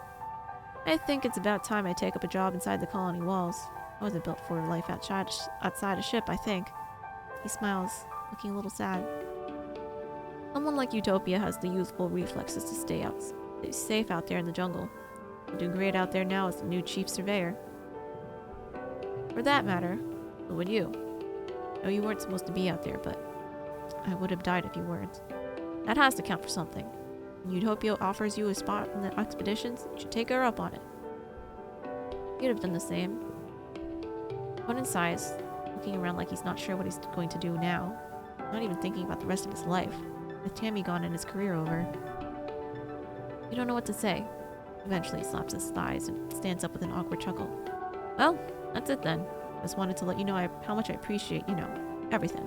You're a knockout kid. Yay!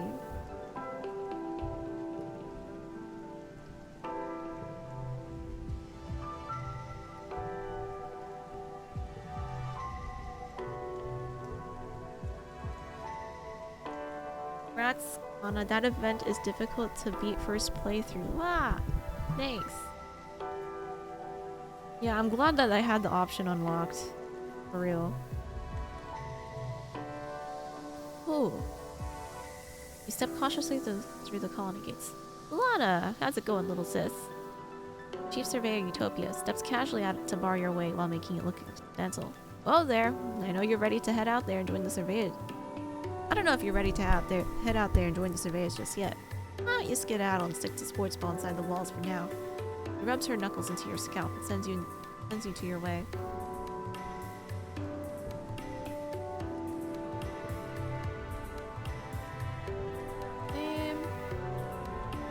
On a pro gamer? Hell yeah, always. What I really need to raise is the animal stat for that last thing.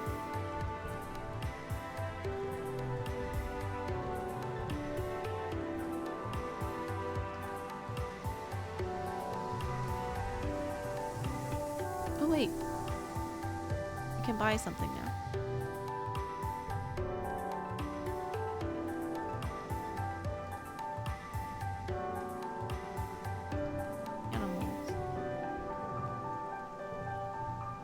How do I use the book? Or does it automatically get used?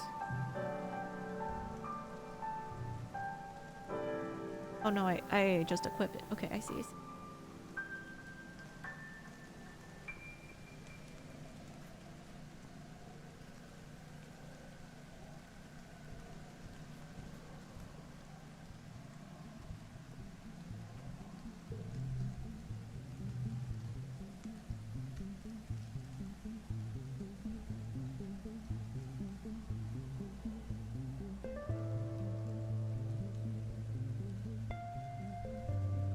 I need to milk that cow.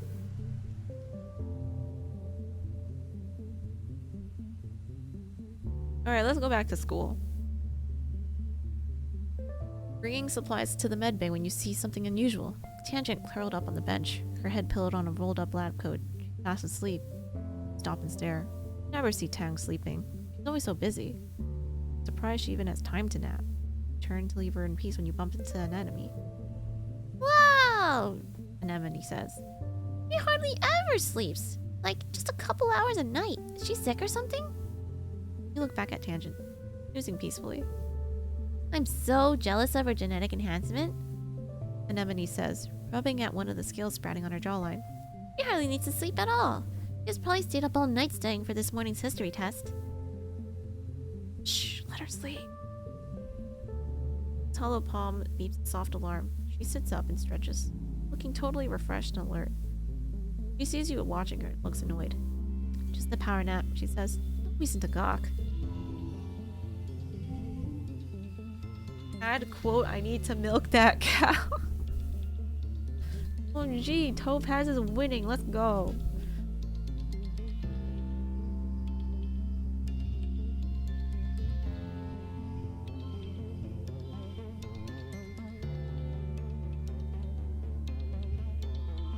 Oh man.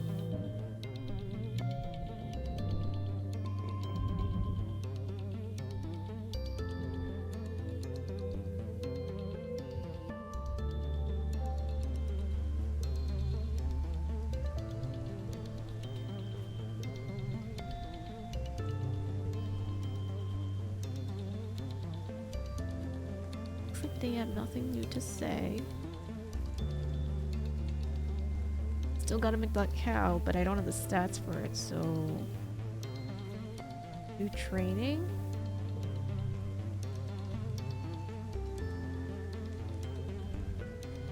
Anemone's brother, Tom, teaches karate techniques to the class. Kicks, punches, flips, all the cool stuff. It's much more calm than the security chief, and takes the time to connect with you instead of just relying on intimidation. I kinda wish he was the chief of security instead. Maybe one day. Brett can't be the boss forever, right? Tom organizes your first karate tournament. Well, he doesn't call it a tournament. It's more like an exhibition to show off how far everyone has come in their training. There's informal sparring matches and feats of strength, like high kick challenges and breaking boards. Despite Calm's best intentions, Anemone is absolutely taking this like a competition. She takes her place next to you at the board breaking station and gives you a challenging look, tossing her unruly hair over her shoulder.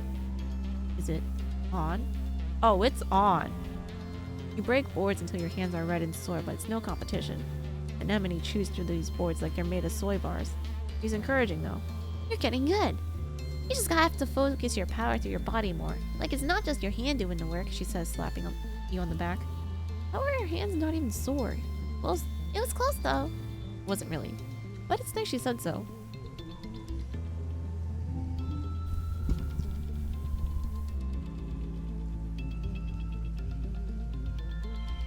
Oh shit. Art becomes 2? Oh.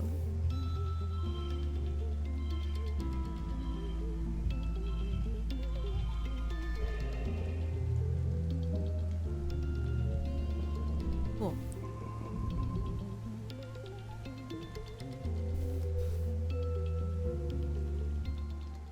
Glow.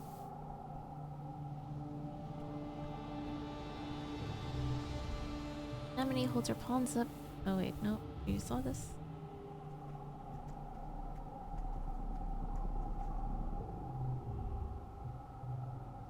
Find is illuminated only by the glow of his hollow screen. Easier to read when it's dark, he explains. There's less glare. The best season.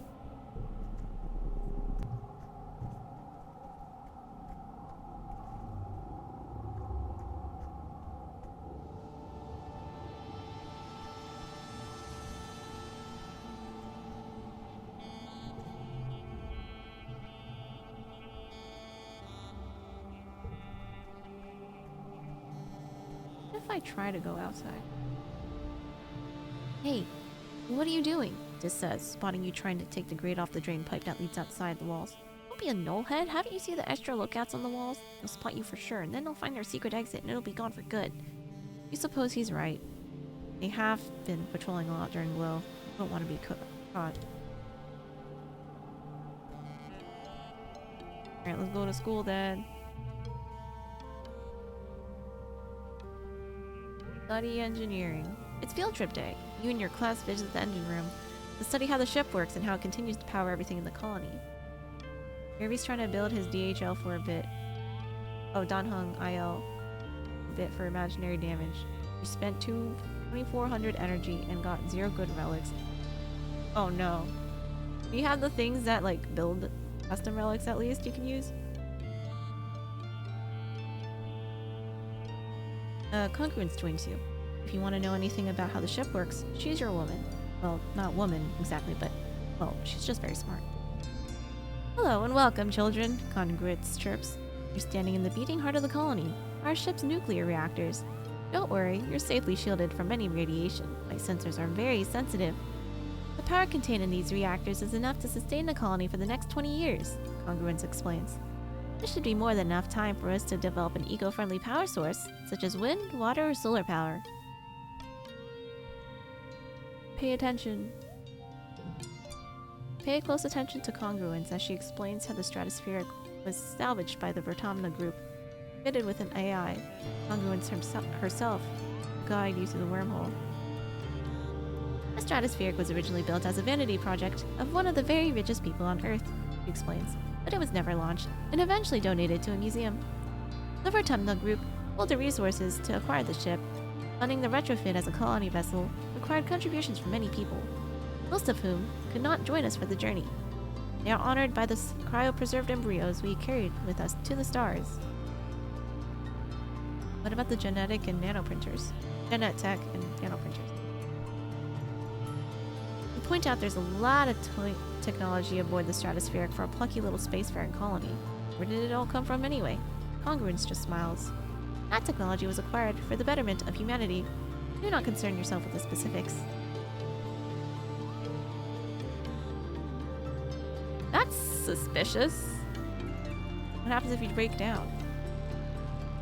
Hopefully that doesn't happen for quite some time. Barring something physically incapacitating me, such as massive power failure or a concerted attempt to destroy me, I'm naturally self-repairing and resistant to attempts to manipulate or infect me with viruses. Don't worry about me, children. I'll likely be here to teach your great-great-great-grandchildren. So the cryo what knows? Cryopreserved embryos, donated by those who helped found our colony. Though they're not here with us, may their legacy continue with us. Perhaps this is a better topic suited to life sciences, or, if you require further information, through independent study with Chief Steward Antecedent or Chief Engineer Instance. Just listen. Wonderful work, everyone. You all paid attention very well today. This will make the pop quiz much easier for you. Congruence's hollow projection erupts to fireworks. At the words pop quiz, and the class groans in unison. Congruence laughs over the speakers. Just kidding, she chirps, echoing through the engine room. You're free to go.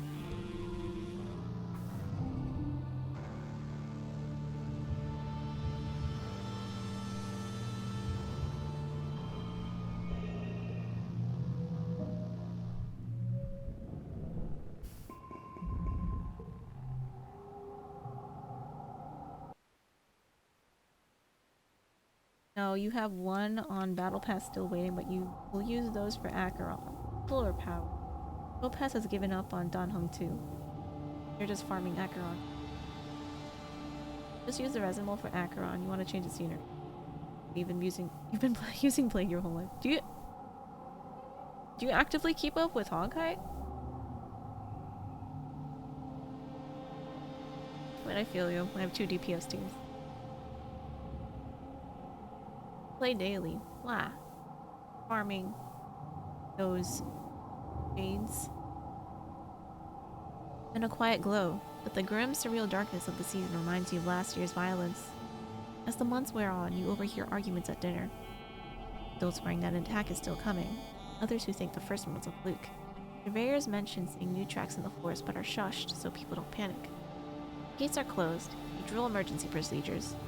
Filing soundlessly from the classroom to the creche to hide under tables, waiting for the sirens to call the auto clear. You drill and prepare and worry, but nothing happens. Then, just as the glow is starting to wane, the toxic purple spill of the wormhole fading as the sun almost rises past the horizon again, the sirens start.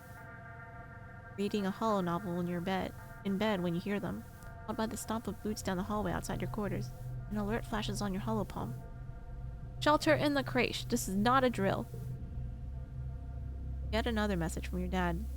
Me and Mom are gonna stay in the greenhouses. Safe. Just follow Auntie Anne and to reach to the creche and wait for us, okay? Don't worry. We're more than prepared. We're way more prepared than we were last year. Love you. Stay safe. Is this a death flag?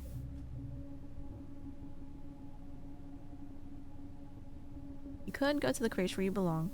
Or you could follow the security guards and see what's happening at the gates. Where did it save?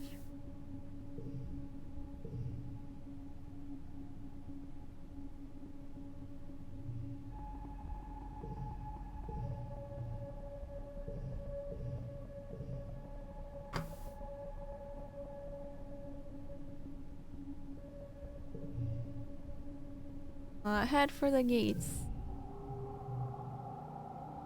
Sneak out of living quarters and head towards the gate.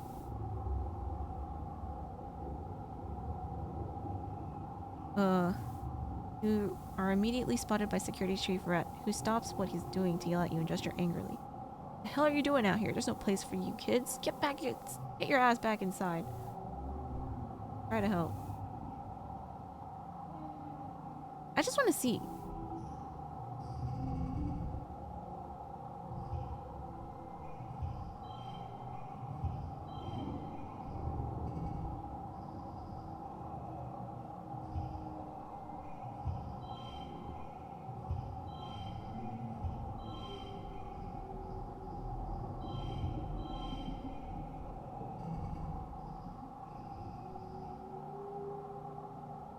Why is it all poopy like?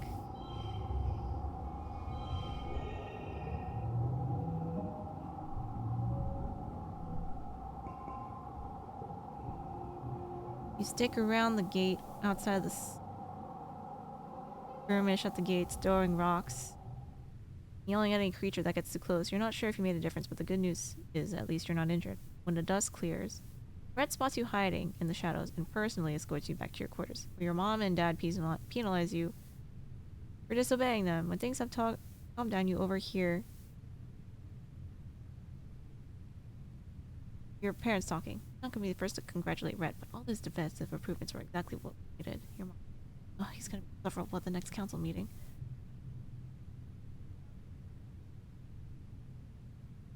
Credit where credit's due, Flulubelle, he says, and she smiles despite herself. Could have been worse. Your mom nods and they both sit in silence before your dad speaks again. Poor Hall. What a way to go.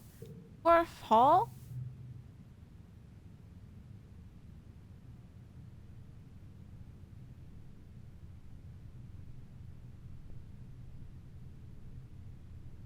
Wait.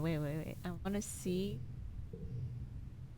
Okay, first of all, I don't want to get penal. I just wanted to see if I could see what they were fighting, but they didn't show me anything, so.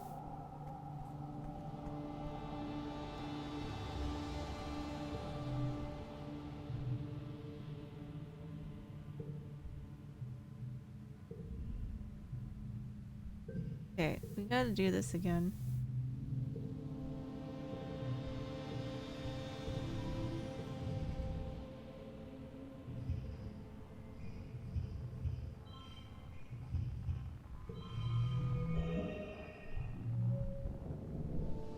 Ah, hi Liz. Ah, Liz has played this game too?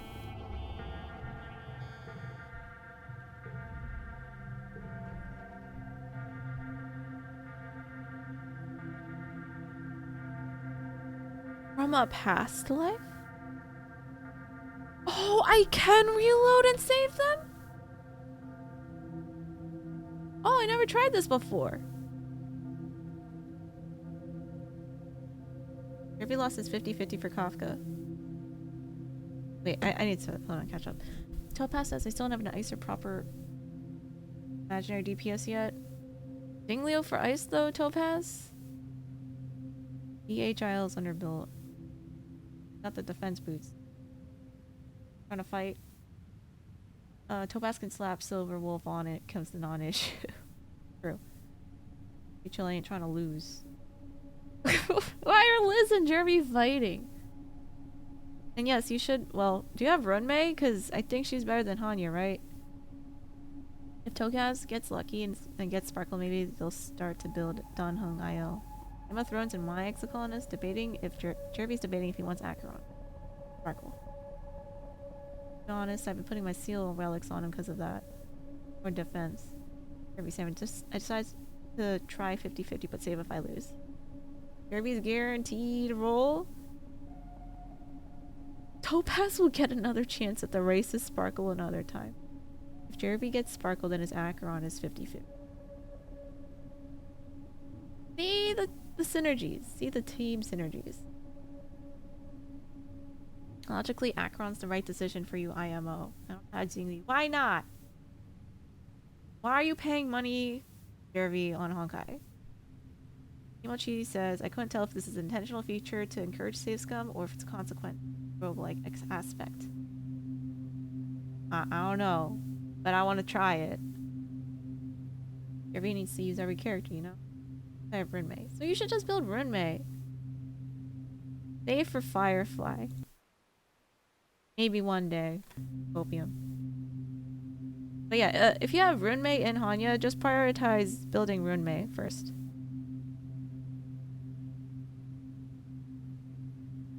My Runmei is good. Max at least. Alright, cool. Okay, wait. Go to engineering. You don't know what compels you to go to engineering, but it's nowhere near the walls, and the corridors are quiet as you approach. You burst into the classroom to find Professor Hall cornered by a small, chittering thing, moving too fast to tell what it is. Every time Hal tries to get around it, the flea climbs up the walls and keeps jumping at him, fending it off with the tablet, but he's getting tired. Watch. The thing leaps at his throat and he tears chunks out of him. Hal screams in pain and crumples to the ground. You must gasp because the thing turns to you and lunges. Defend yourself. Bro! I thought... How did the thing get in?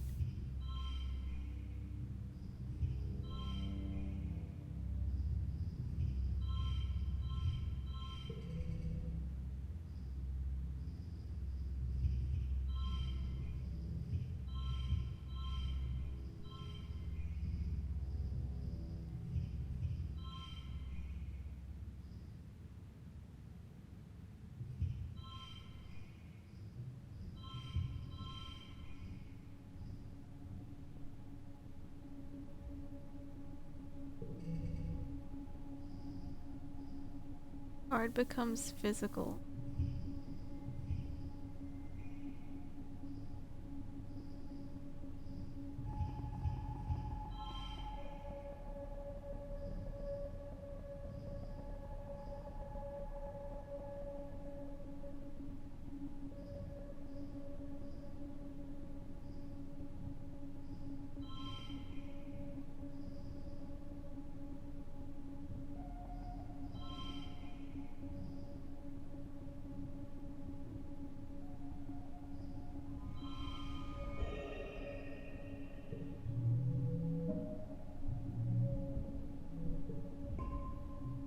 It's impossible to think. It's so fast. It's like a smear at the edge of your screen.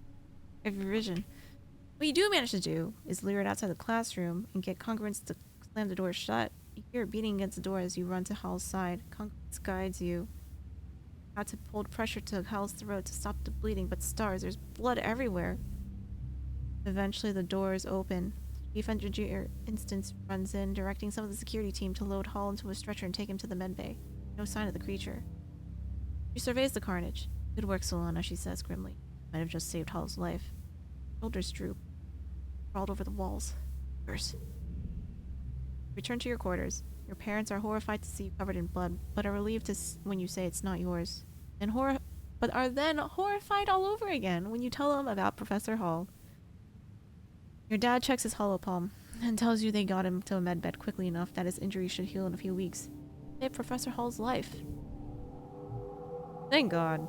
I got an achievement for that. Woohoo. I'm 12 now. That's crazy. I am so stressed. Jesus.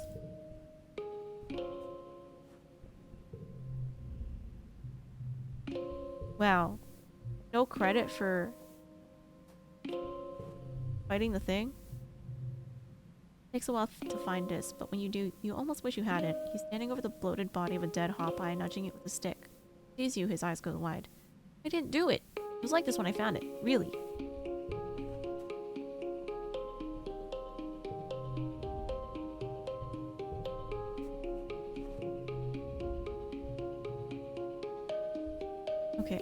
Okay, I can help him with animals now.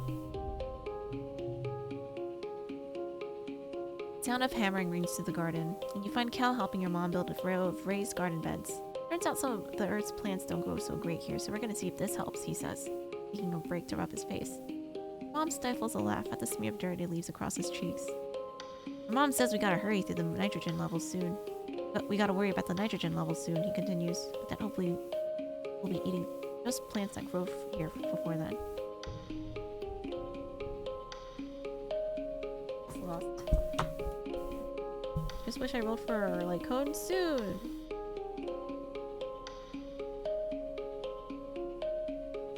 Really loves Honkai more than Genshin. Makes sense. It requires less attention. Opaz says, I'm happy to hear that HSR near competes Genshin in terms of revenue. Mihoyo is their own competition. Wahoo!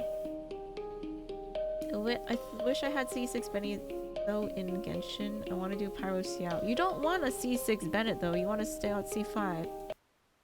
Yes. Are there any characters you particularly like? I liked Tong at first, but then she was very mean to me, and I'm like, bro, what's your problem? Not being an INTJ. So, I'm gonna go after the edgy boy instead. I guess.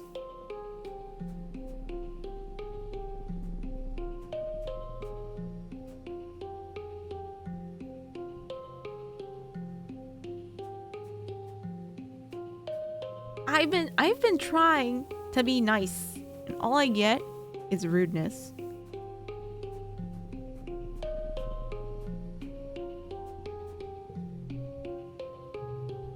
Actually, let's relax on the wall with this.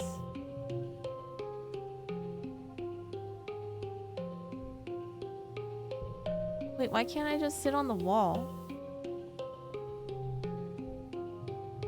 Man, okay, I gotta sit inside.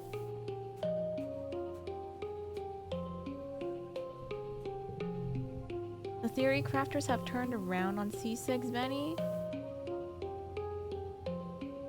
Team comps he ruins are far fewer than the cool team comps he creates. Oh, okay. Wait, Liz, who was your favorite character in here? You nestle in the cushions, close your eyes, and listen to music. He's seen this one before.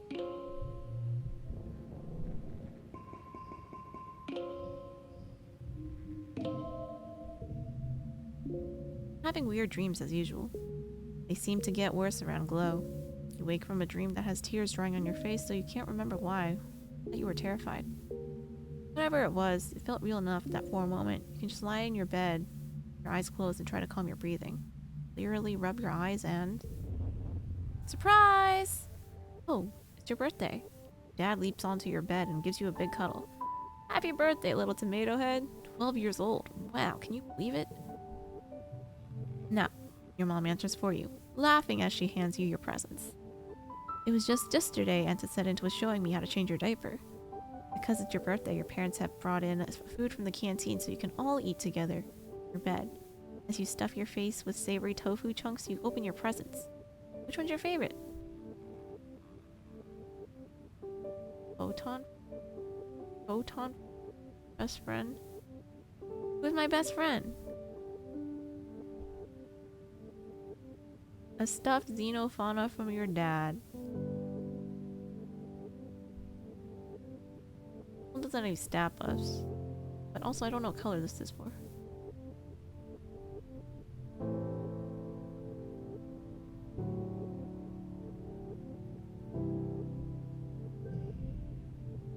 I taught the nano printer the pattern based off pictures from expeditions, your dad says, watching you play with it.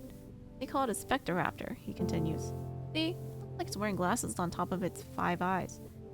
That it's cause its lenses are outside of its eyeballs. Isn't that wild? Nothing like that on Earth. As your dad clears away the wrapping paper and the dishes for breakfast, your mom folds her hands on a table and gives you a serious look. Uh-oh. So, you've been here for 2 years now. I know your dad and I have said that you're in charge of your schedule, but we've been keeping an eye on you. A loving eye, your dad interjects, stuffing wrapping paper into the recycler pickup bin. A trusting, gentle eye. Professor Hall tells us you're trying hard in school, your mom continues. That's great. Your dad and I are really proud of you. It might seem fun and grown up when you're a kid, but if you want to do more than manual labor, you need some book smarts too. Your dad joins you again. So, it's time to start thinking about how you're going to contribute to the colony when you're older. The look on your face, he laughs. Don't worry, we're not going to make you get a job right now. We're just asking, what do you want to do when you grow up? A monster hunter. Mom laughs. You've been playing too many Hollow games, Solana, she says. Hunting monsters? I hope it doesn't come to that here. He rubs her leg under the table where the prosthetic attaches to her bone. Remember, being a hero isn't all it's cracked up to be. Liz says it was dis. I'm sucker for the edgy boy. Whoa, say. You only complain about Tong's rudeness, not ever Mars's. Yeah, because I wasn't gonna... Because Tong was gonna be my first choice, but then it turned out she was very mean. I thought she was just quiet and studious, and like the stoic kind, that would not just be insulting me all the time.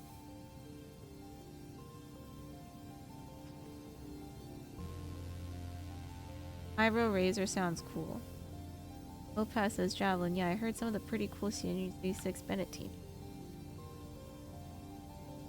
Maybe he doesn't play Genshin anymore. The pirate chat would not happen. Wahoo! She's a tsundere for real, for real. Gotta humble her. I already beat her at the science fair and she didn't say anything to me. But when she beat me, I think she was bragging to my face.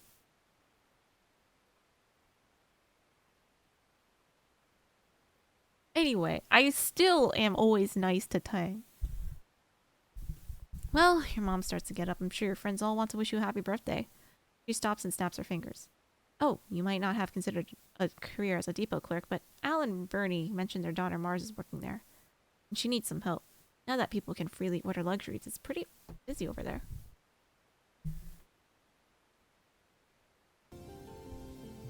Sure beats shoveling dirt, your dad laughs. If you don't take that job, you tell Mars I'll be right there. Mom rolls her eyes and smiles.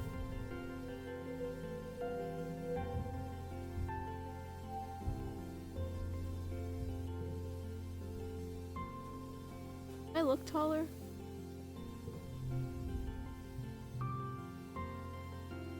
Tong is craning her head, looking around at what she can see of the colony from the lab doors. Have you seen my brother? She asks. He stormed out of class today. Again. She pinches the bridge of her nose.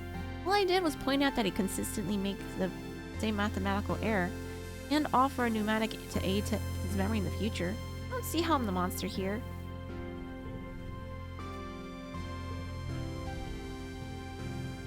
A sports ball goes sailing over your head. Or Anemone giggles as she jogs up to you.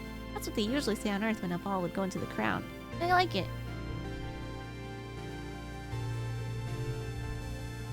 You spot Dis hanging out in the open flatbed of one of the expedition vehicles, kicking his legs over the side. They won't let me go on expeditions yet, he grumbles. They say it's too dangerous for little kids. Scowls. Not little. It's not that dangerous, they're just scared.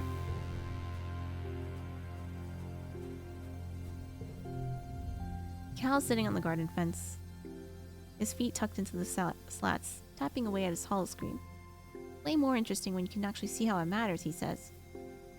Your mom can say I can do more important stuff on the farm if I learn about crop rotation and stuff. More math than I thought there'd be, though. Wait, does he like this? Wait. No, I should save those. Ooh, what this? Medicinal roots. Oh, hey Solana, Mars says, breezing past you. Sorry, can't talk right now. I'm on my way to work in command. She stops when you don't sound amazed enough. You know, the supply depot? It's the most important job in the whole colony. Anything that gets made here goes through me first. Her smug smile gets somehow even more smug. Plus, I get the first pick of all the best stuff. Wow, that's amazing.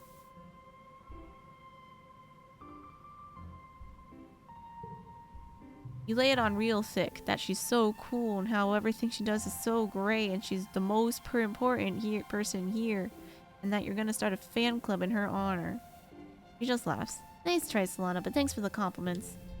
And then she just leaves without even offering to help get you a job. Drat, sucking up to Mars didn't work? Next, you actually have to ask for what you want? Ugh, you can ask again later.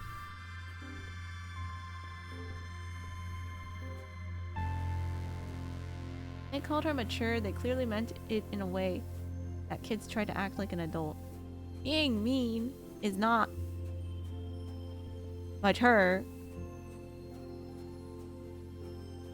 She's like, what do you want?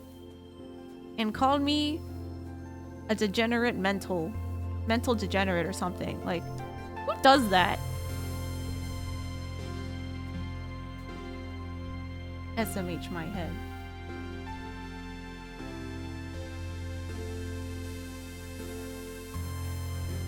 Okay. This was fun. I'm going to stop here.